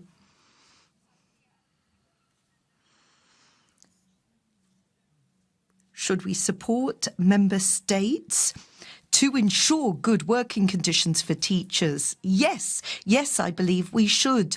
We have an Erasmus programme for teachers. The Commissioner mentioned this programme, and our aim should be to ensure that all teachers can avail themselves of the Erasmus programme. All teachers should be able to benefit. They need to have the opportunity to experience teaching in another country. It's very important for professional development. Zora Simpri. Gracias, Presidente. Thank you, President. Commissioner, quality education is a driver in the European Union for equal opportunities, one that will only work if we have teachers, if we give them the position that they deserve in society. They need to have decent jobs. As a teacher, for me, I have a duty to defend our rights as a group for the future generations. And for the future of the European project, we have to ensure that we have the optimal working conditions and adequate pay for all teachers. It's only if we increase interest in teaching a profession that we'll be able to provide relief and overcome the teacher shortage that affects some regions. The European education space has to focus on teachers, trainers and educational staff. This project has to provide more opportunities for them. But will only be successful if we can achieve that by 2025, and that date is very soon. Together with students, educators, teachers, we have to ensure that these are placed at the heart of teaching policies. And the classroom has to be key, because the EU is also built in classrooms with teachers that defend and transmit European values, teachers who have to have adequate working conditions. Thank you. Gracias. A teraz poprosím kolegu Radačovského. Mr. Radačovský.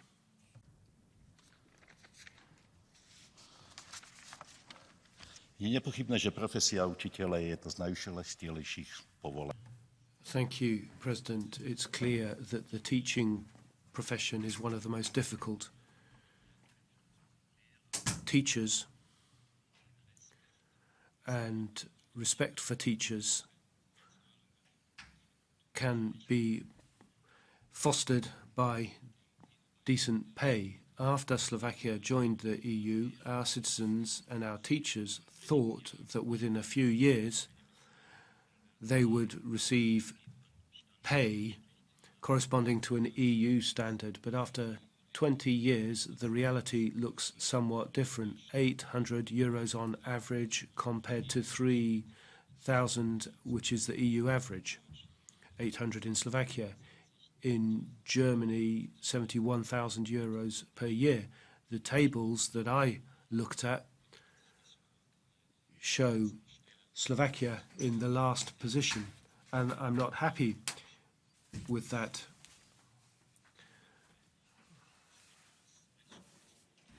The Commission passes judgment on the rule of law in Slovakia, but that's an internal matter. I'd be happy if the European Commission were to issue recommendations concerning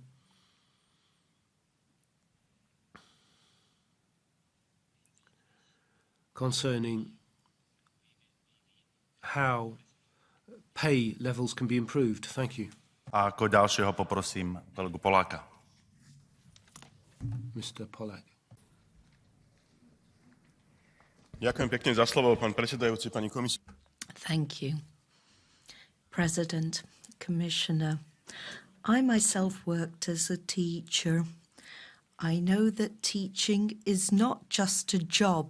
Teachers provide a service to society. After families, teachers are part of raising children. Society has great expectations of teachers, but don't provide them with decent working conditions. They're expected to have excellent teaching skills, human qualities, but we don't properly appreciate teachers. The teaching profession is unappealing nowadays. In my country, Slovakia, it's very difficult to attract young people into the teaching profession. Why? For years, they've suffered low salaries. It's not competitive with other careers. And the technical and working conditions are poor. Teachers have no respect. Children have no respect for teachers. Teachers are often the target of insults. We expect teachers to stay abreast of technological advances, but their pay does not rise sufficiently. Teachers bear a huge responsibility for pupils, but neither pupils nor parents value teachers. Education is a priority. Young people must be given an opportunity to nourish their potential. Thank you. Basso. Thank you. And now Mr. De Basso. Herr talman, ett bra skolväsende bygger på President, a good school is based on competent, qualified teachers who know the needs of their students.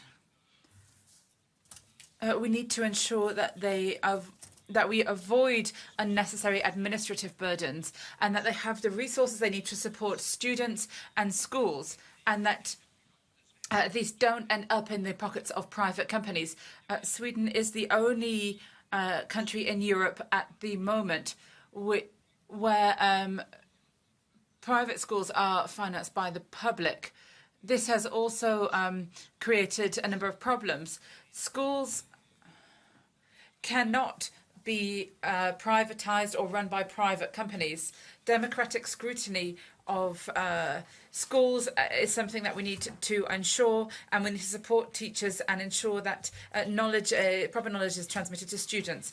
We, as the S&D group, want to ensure that teachers receive better pay and that they also have better training and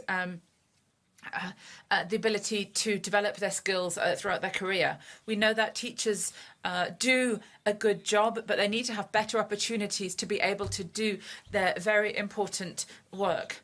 Member states also need to take on the responsibility to invest in schools and the teaching profession.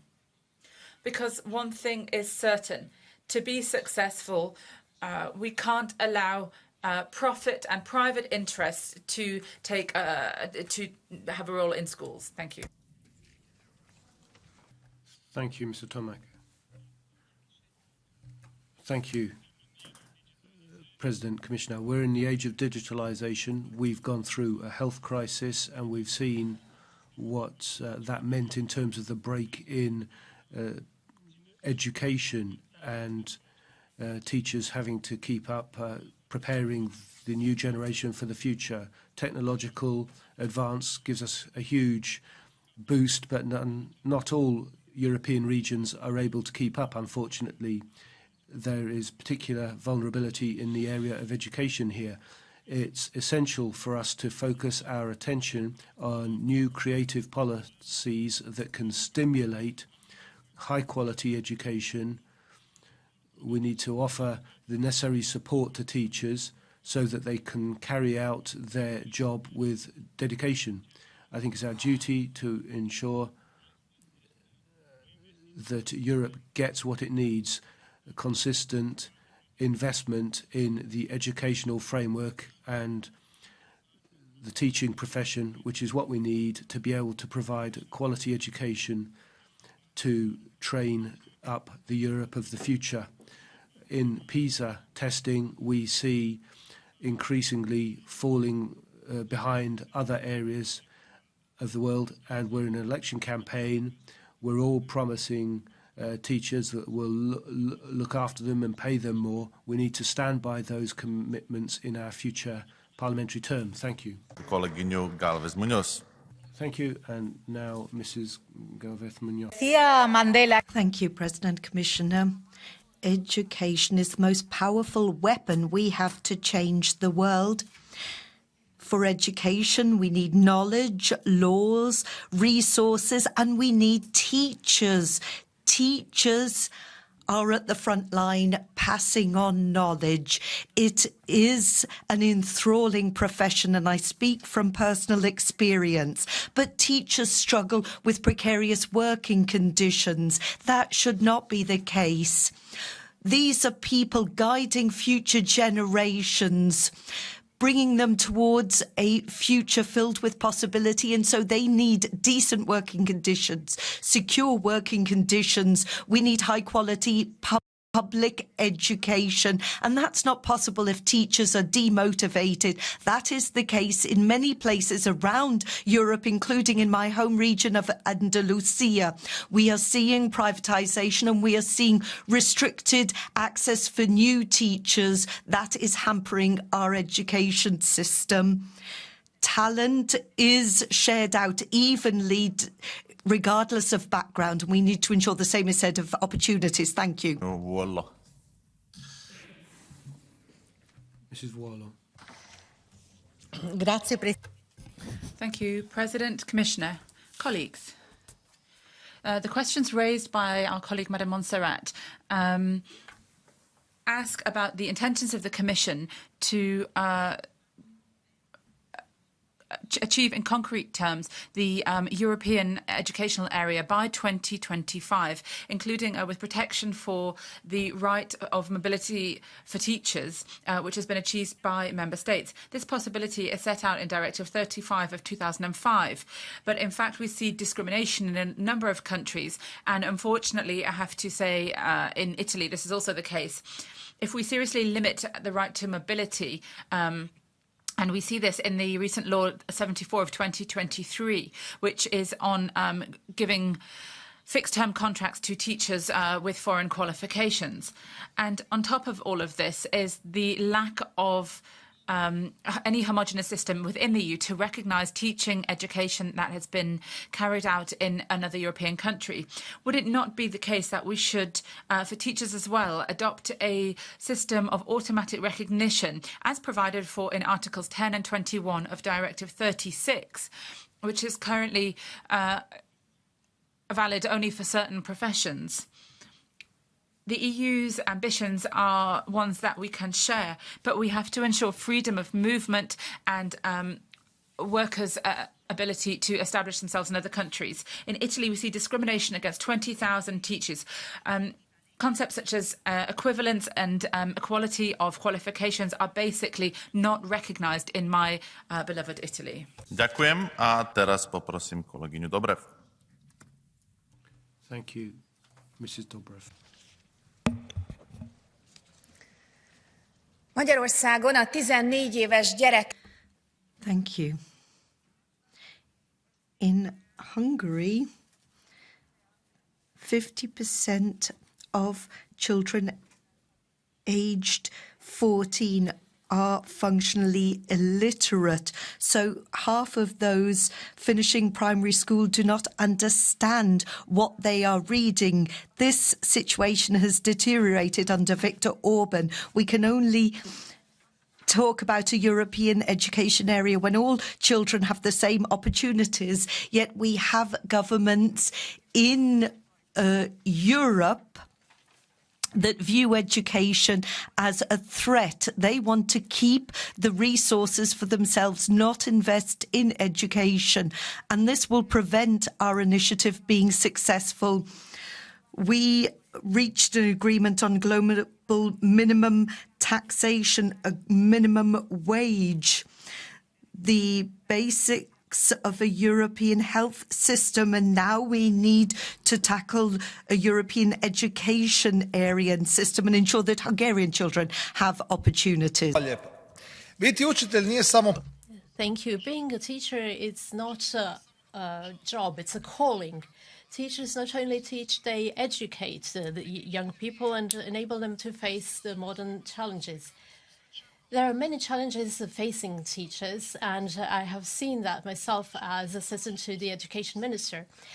They have difficulties in finding a job, low pay, and these are only a few problems that must be mentioned. However, what worries is that teachers are constantly faced with an increase in both verbal and physical violence in schools.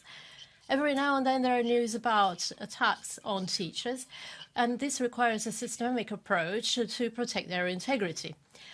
Furthermore, teachers are often exposed to pressures by parents who do not accept the notes they give to children, which degrades the system of marks which is based on excellence, which is shown by the PISA test results. So I call on the Commission to examine models helping member states to protect teachers, their integrity, their independence in their work, and a better system of giving marks. Thank you. Mrs. Blinkevičiūtė. Ačiū pirmininkė, ponia komisarė. President, Commissioner, high-quality education provided by skilled teachers is vital for the social and economic robustness of the EU and for its future. Regrettably, the shortage of teachers is severe in almost all member states, my country, Lithuania, including. And this is a long-term problem which will get worse in the future because of the lack of a strategic approach.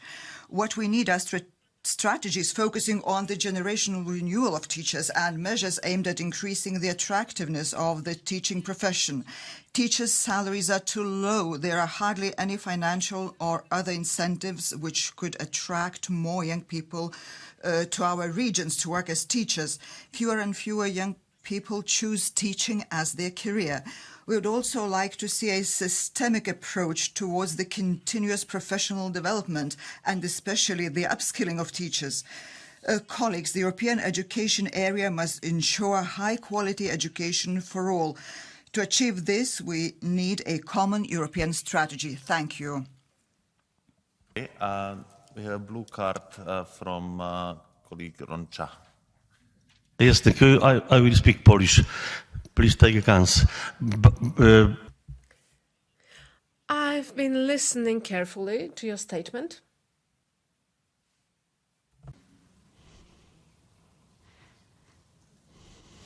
Is okay? Przysłuchiwałem się uważnie. I've been carefully listening to your statement. I am also a teacher by education, by profession, and in Poland we have an ongoing process of educational reform. When we talk about the educational area, we talk both about teachers and their qualifications and requirements they have to meet, but we also talk about the quality of demands and requirements. I would like to know whether you would like a solution that is right now preferred and offered in Poland, a solution whereby children are not given homework. This is what is implemented right now in Poland. Is this the right way to go in order to increase the quality of education and to get rid of analphabetism?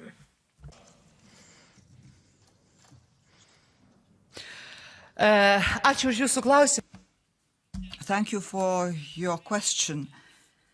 I would like to say that I am not familiar with the Polish educational system, but I would like to say that the European education area is necessary to ensure quality education in all member states. We need to finance the teaching profession adequately. We need more respect to the teacher's profession. We need to think what is the most necessary element in order to ensure the future of the EU. We could follow the good examples from member states. We could look at the experience of member states, and then we will be able to ensure quality education all over the EU. Catch the eye. Ako prvú by som... Thank you. And now we continue with Catch the Eye. Mrs. Ludmila Novak is first. Lepo pozdravljeni. Še sedaj se spomnim besed mojega učitelja. Thank you. I do recall the words of my Latin and history teacher in middle school who said that those whom the gods hate, they make a teacher. I don't know if that's from Greek or Latin, but it didn't dissuade me from becoming a teacher. I was very happy to do that job for 20 years, as have many of my colleagues. But teachers today face many new challenges and they need new skills for new jobs. And I think the EU's role should be supporting training programs for teachers, because educational difficulties are getting ever greater, as colleagues have said, based on the influence of the social media. We can do a lot here as legislators. Our society will be successful with well-trained teachers who are satisfied and who love their vocation. Knowledge is power, as the Latin saying goes. Sorry. Thank you, Mr. President. And Commissioner and colleagues, like the last speaker, I am a former school teacher and can personally attest to the challenging but incredibly rewarding nature of the teaching profession. But the rising cost of living, long commutes and rising populations have led to a teacher retention crisis across the European Union.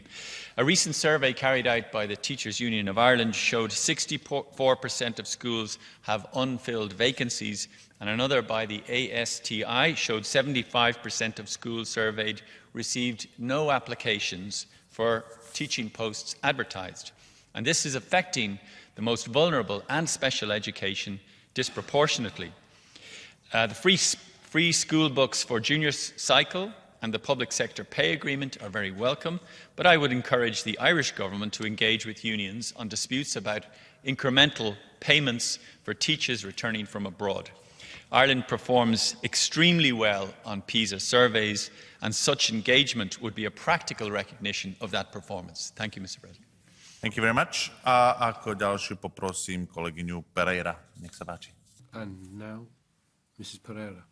Presidente, em Portugal, dos maiores problemas que os professores enfrentam é o desinvestimento na escola. Thank you, colleagues. One of the problems that teachers face is investment in public schools. A right to education is a constitutional right. Teachers have to face a great number of problems, low investment, the lack of respect for their career, and a situation whereby every year they are often sent to different schools and so have to carry out very long commutes.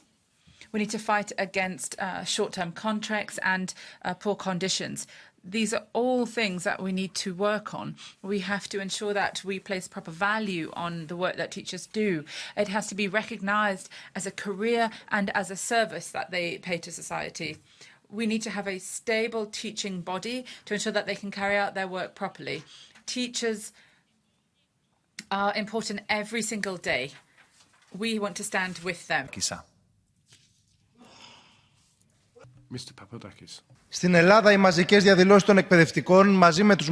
Thank you.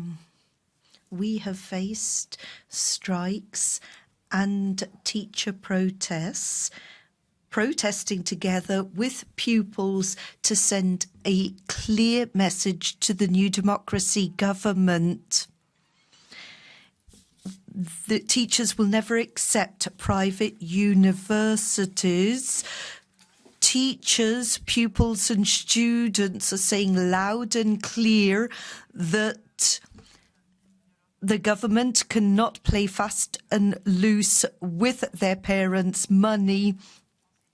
Some 50,000 teachers this year need permanent contracts, proper integration into the profession.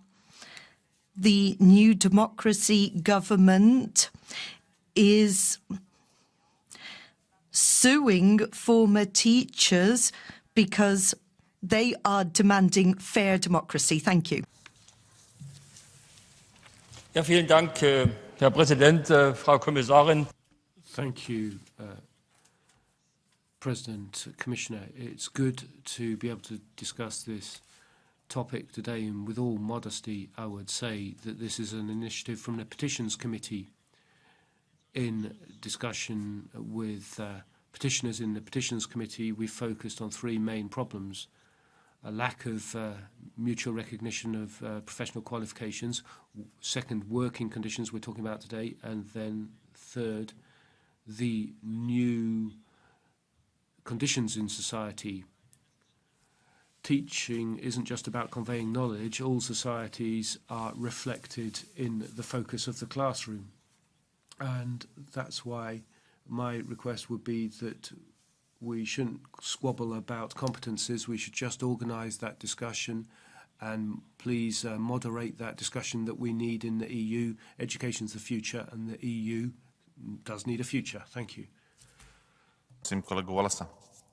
Thank you. And the next speaker is Mr. Wallace. Very much, President. In Ireland, we have a serious teacher shortage also. Many schools say they're being forced to plug staffing gaps by redeploying special education teachers. This will have a devastating impact on more vulnerable pupils. Now, we have plenty of people qualifying as teachers in Ireland, and the problem is not the profession. The problem is the chronic lack of accommodation in the country. Many teachers have no option but to move abroad. Now, sadly, this has all been self-inflicted by successive Irish governments implementing neoliberal housing policies. Between 2002 and 2022, wages in Ireland increased by 27%. Residential property prices increased by 75% over the same period, and rents increased by 90%. The average Dublin rent is now over €2,000 a month, and that's equivalent to the entire monthly take-home pay of a newly qualified teacher. Newly qualified teachers in Ireland earn €41,000 per year, but the average salary needed to buy a three-bed home in the Greater Dublin area is €126,000. We have a big problem. Ďakujem a teraz poprosím kolegyňu Bočkor. Nech sa páči. Köszönöm szépen, elnök úr, és köszönöm szépen biztos asszonynak a... Thank you, President. Thank you, Commissioner, for giving us an opportunity to discuss this issue. This petition has flagged a problem.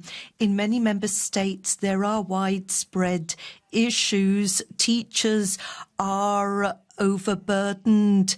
Pay does not reflect their work. Teachers are part of an aging profession.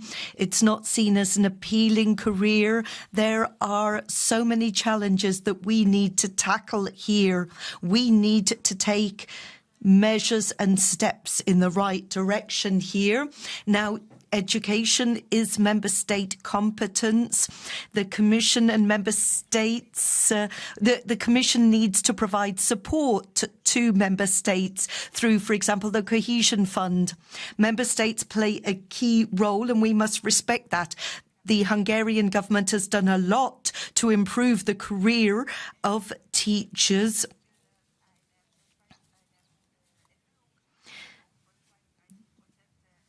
They have seen a pay rise of 32%. A lot has been done to make the teaching profession more appealing. Thank you. That brings to the end of Catch the Eye, and I'll now give the floor back to the Commissioner.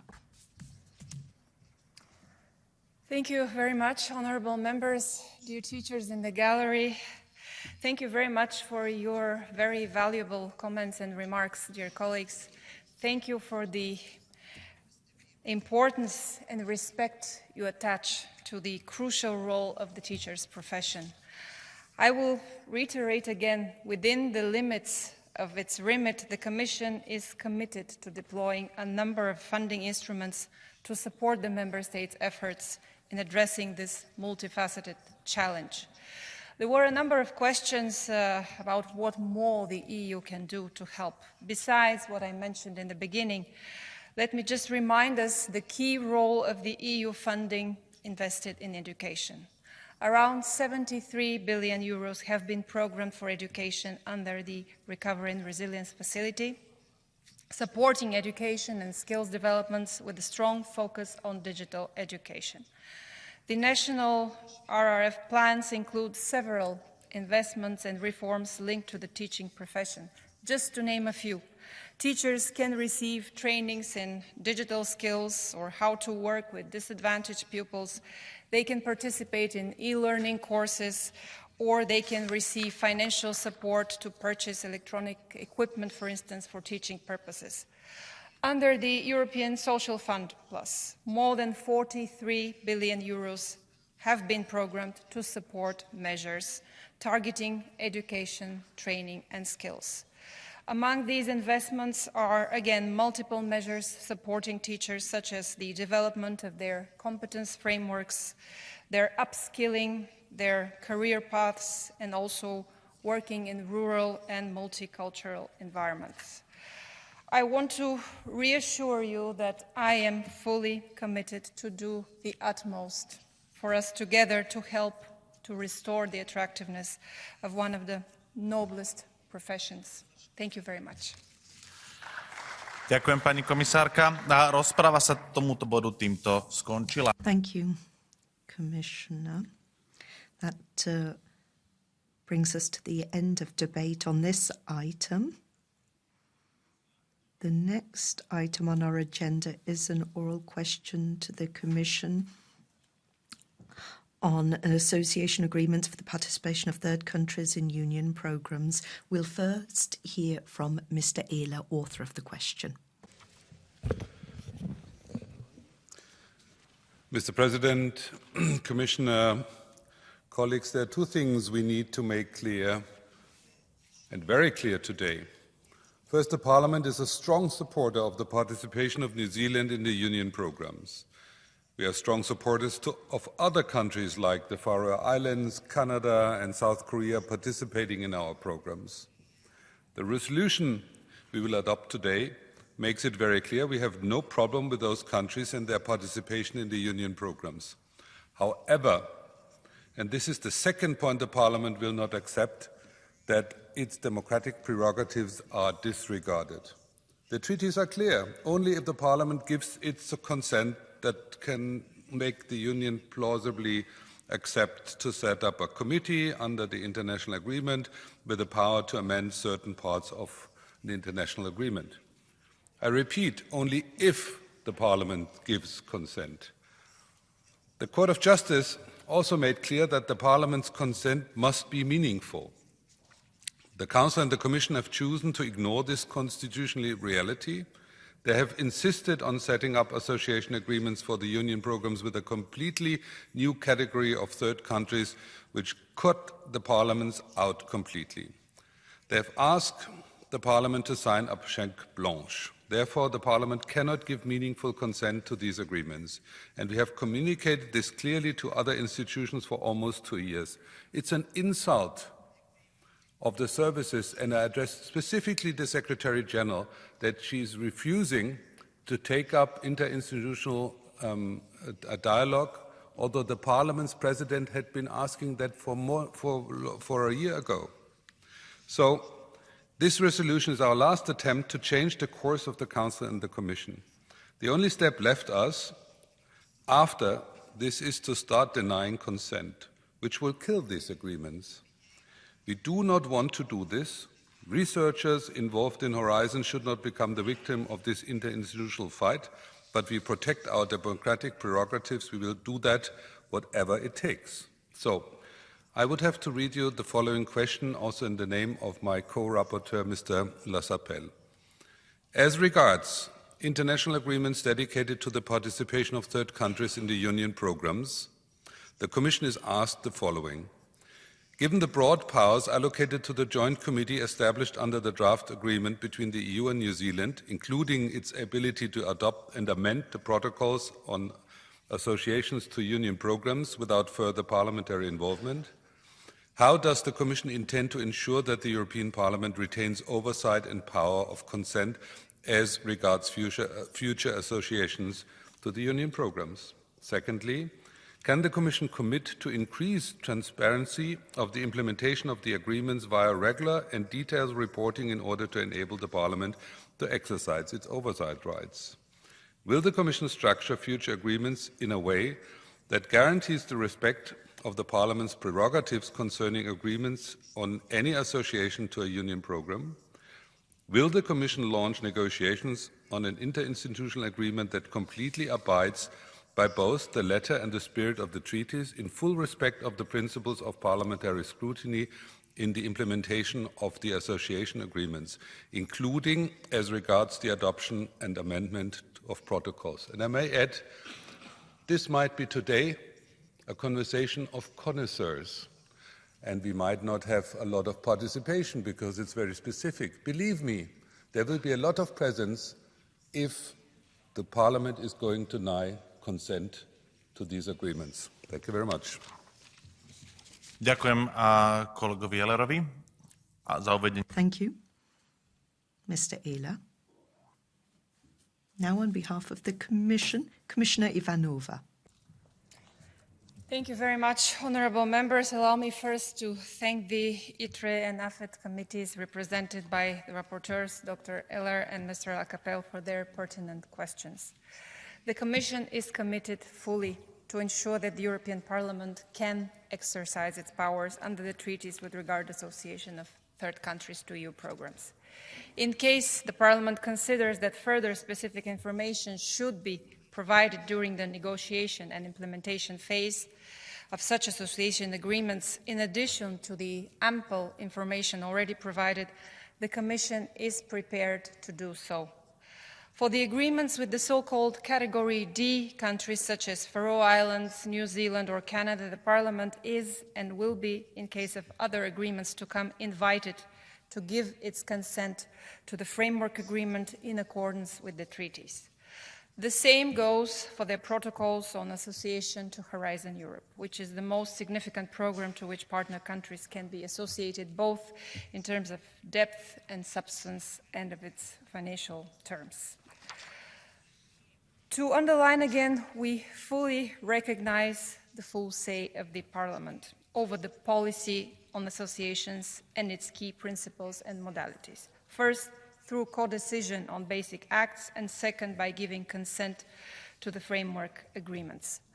The practical and technical details of association to individual programs are left for the protocols to be adopted by the joint committee established under the draft agreement between the EU and the associated country.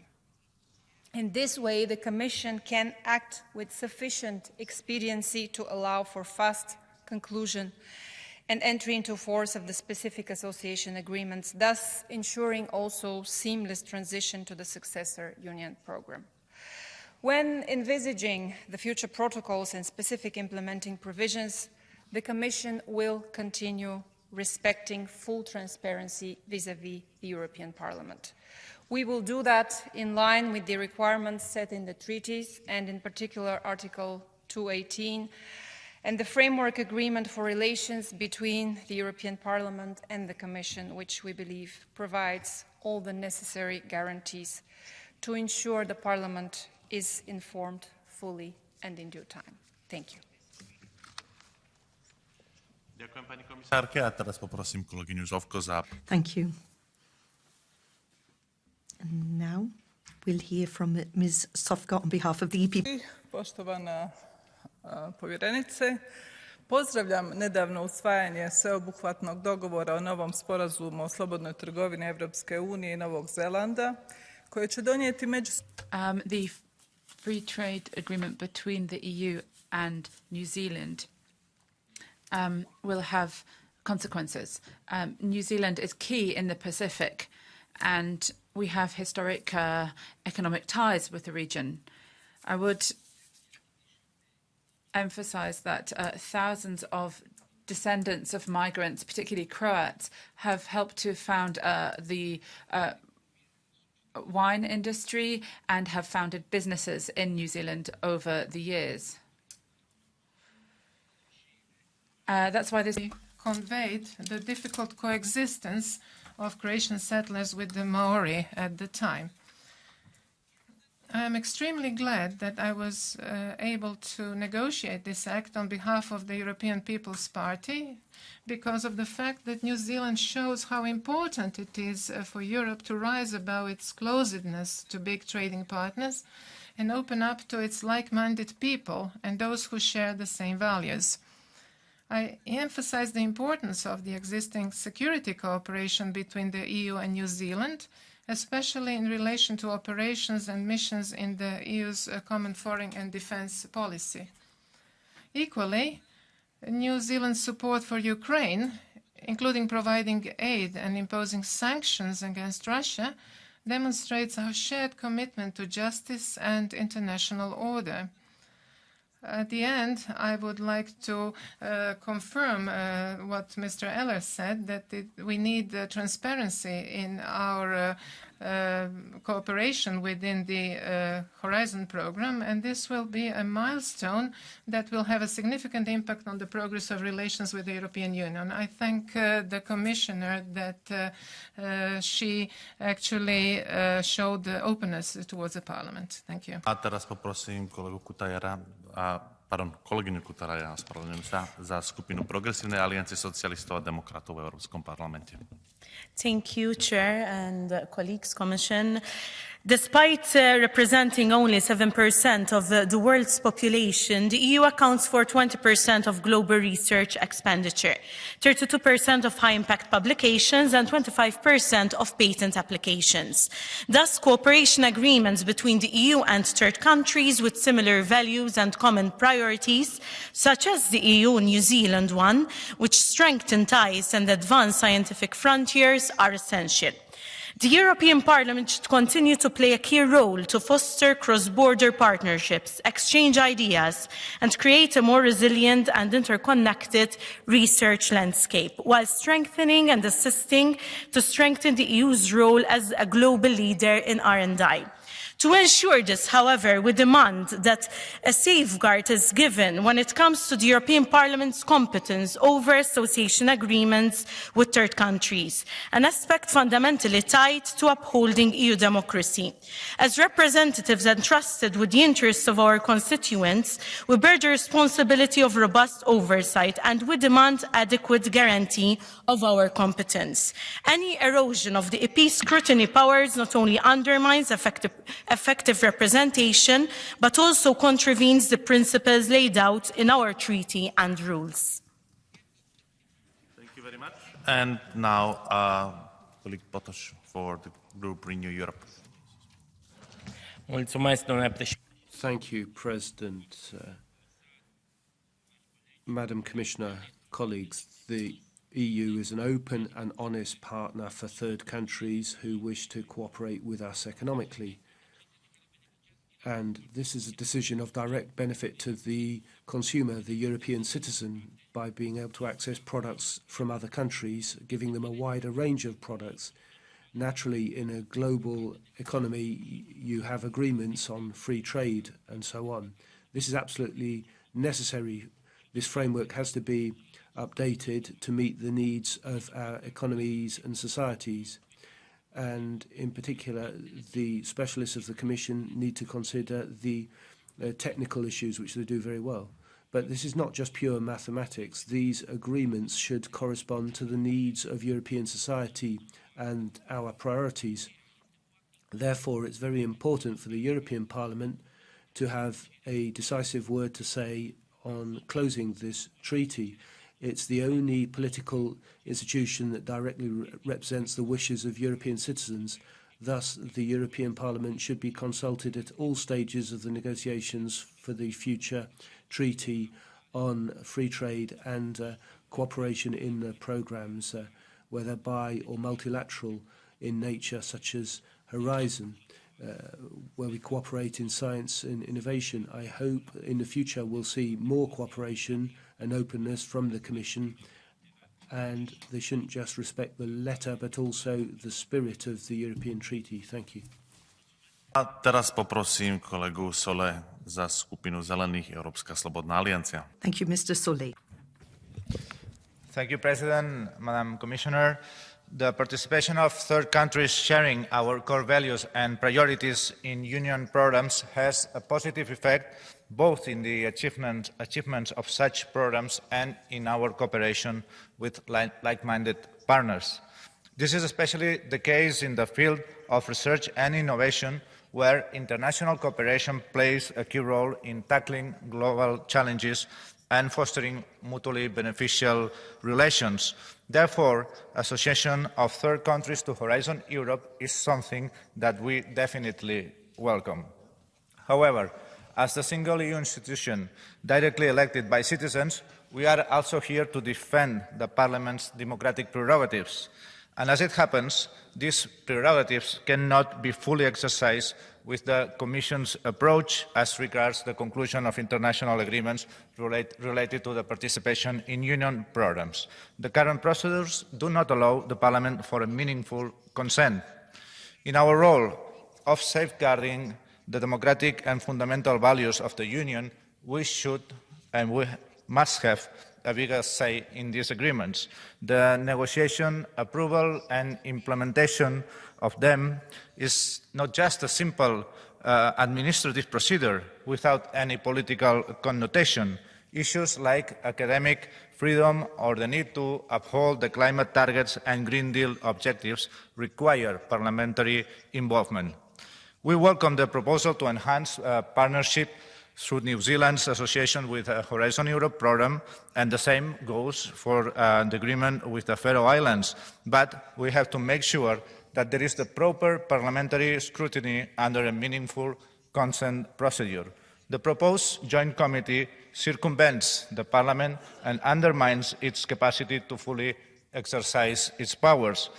Therefore, we urge the Commission to finally launch negotiations on an interinstitutional agreement in order to allow for a proper parliamentary oversight, democratic scrutiny and power of consent in associations to union programs.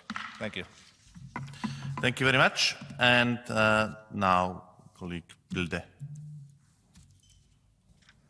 Oh, sorry, for the... Merci, Monsieur le Président. Thank you, President. Commissioner, as underscored by Jeanne-Lynne Lacapelle in the text, we need parliamentary scrutiny of association agreements, particularly for the Horizon Europe programme. It is vital. When third country bodies are involved, parliamentary initiatives have flagged the risk to intellectual property rights. Restrictions are imposed on China when it comes to Horizon Europe. We need to keep that in the joint roadmap on security cooperation and reciprocity. The European Union should move beyond its naive approach to international competition. The process for countries joining programs could be viewed as part of gradual integration into the European Union. Most of my fellow countrymen would reject Western Balkans countries joining the EU. Thank you. Prosím kolegyňu Villanueva Ruiz za skupinu Lavice v Európskom parlamente. Thank you, Ms. Villanueva Ruiz. Este Parlamento continúa vaciando. Europe and this Parliament keep talking about democracy, but in the New Zealand agreement, it's not being taken on board as an obligation.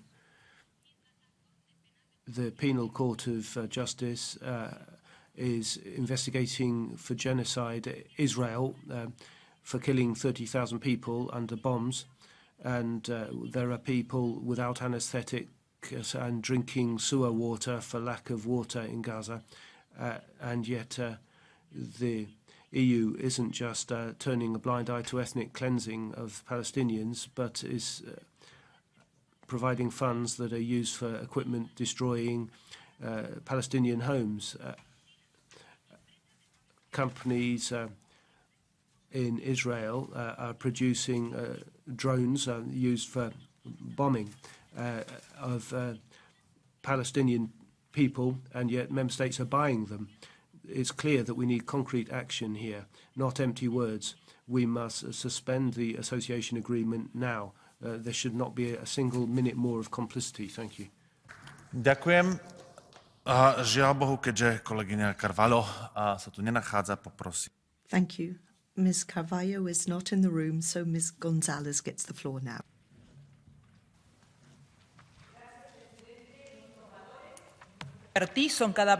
Thank you.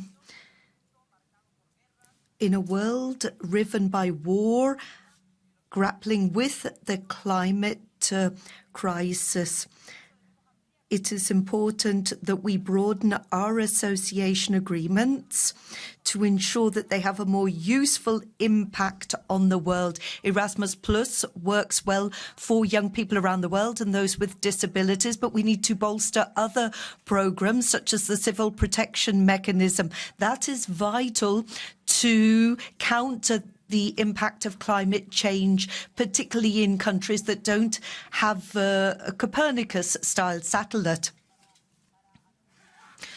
We need to look at programs designed to link Europe to Latin America, ensure connectivity for thousands. Horizon Europe links us to the Faroe Islands, Canada, New Zealand, and my concrete question is, will you defend the Horizon Europe programme to ensure that the budget will not be cut and ensure greater parliamentary scrutiny, allow the Parliament's wishes to be respected to expand the programme? Botenga.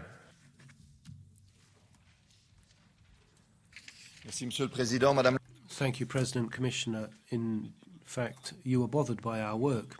The European Commission wants to take a right of scrutiny and oversight from the agreements you reach with other countries? Is it because we can read and we've been able to read the association agreement with Israel, significant support for Israel, where Europe has become the foremost trade partner of Israel? 30% of the goods imported by Israel come from Europe, and Israel can also access billions of European financing. But we can read, and we see in Article 2 of the agreement, that this agreement calls for respect of human rights.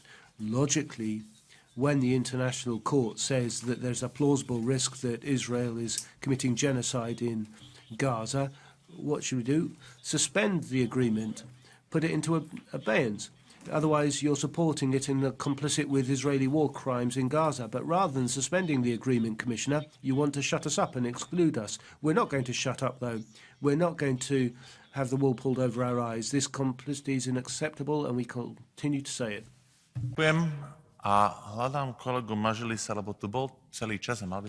Thank you. I'm looking for Mr. Majalis. He was here, but must have popped out. I'm sure that was indispensable. We'll continue with Catch the Eye. Mr. Kelly. I think this is a very important discussion. In fairness to the European Union, we are the biggest donor of development and humanitarian aid in the world. That's very positive, and it's not mentioned often enough. Also, of course, encouraging like-minded countries in particular, although that's sometimes difficult to define, in participating in union programmes. And of course we have the free trade agreements and GSP+. All those things are very positive for third countries, maybe more than Europe. But definitely there's a huge room to involve more people in Horizon, because if you want to get the best results, you have to get the best scientists. And while we have a lot of them in Europe, there are obviously experts around the world that we can benefit from, and I think that's a very positive development. And I would hope in the next mandate there will be an increased budget for Horizon, because it pays dividends in the long term. Also, Erasmus Plus is a great opportunity for our own students within Europe to travel to one of the member states, but bringing people from abroad as well is very positive, and it's good for the overall global society. Good morning. Ďakujem pekne kolegovi Kolimu a teraz poprosím kolegu Wallasa. Mr. Wallace. Thanks again, President. The report argues it is essential the European Parliament have oversight on a third country's involvement in Horizon Europe. But why, given that the same Parliament has turned a blind eye to Israel's involvement in Horizon Europe? The Euro-Mediterranean Agreement between the EU and Israel establishes the general principles for Israel being in programmes such as the FP7, Horizon 2020 and Horizon Europe. Israel is in flagrant breach of its obligations under the agreement, and the Parliament has totally ignored this violation. For years, Israeli government agencies, military and security companies that are deeply involved in human rights abuses have been drawn down billions in EU research funds. The Parliament did nothing. Now they are committing genocide in plain sight, and you do nothing. Do you call this oversight? If the Parliament was doing its job, it would call on the Commission to suspend the association agreement now. Ďakujem. A teraz poprosím za... Thank you. Now back to the Commissioner. Over to you. Thank you very much, Chair, honourable members. Thank you very much for this honest and important debate. As I already said, ensuring the utmost transparency vis-à-vis both co-legislators in the process of negotiating and concluding association agreement is an important priority for the Commission. As regards association to Horizon Europe, my services have already been regularly updating ITRE and AFET committees on the state of play in the negotiations, including by explaining any open issues. And we shall continue this engagement.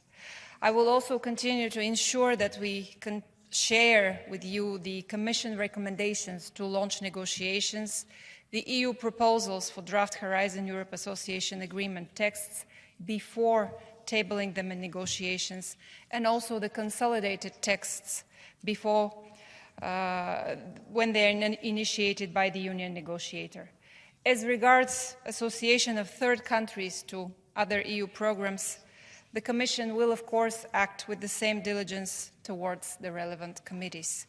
We have had more than 50 interactions with the European Parliament on associations since the entry of Horizon Europe into force until now. And let me reassure you again, I am very willing and open to work together with you at all levels. And I strongly hope that we will find a way forward within the existing treaty and the interinstitutional legal framework to deal with that matter. Thank you very much. Ďakujem pekne pani komisárke. Thank you very much, Madam Commissioner. For this question, I have received a motion for a resolution. The vote will take place today at noon. The sitting is now adjourned for a few minutes, and it will resume at 12 noon with the votes. Have a nice afternoon.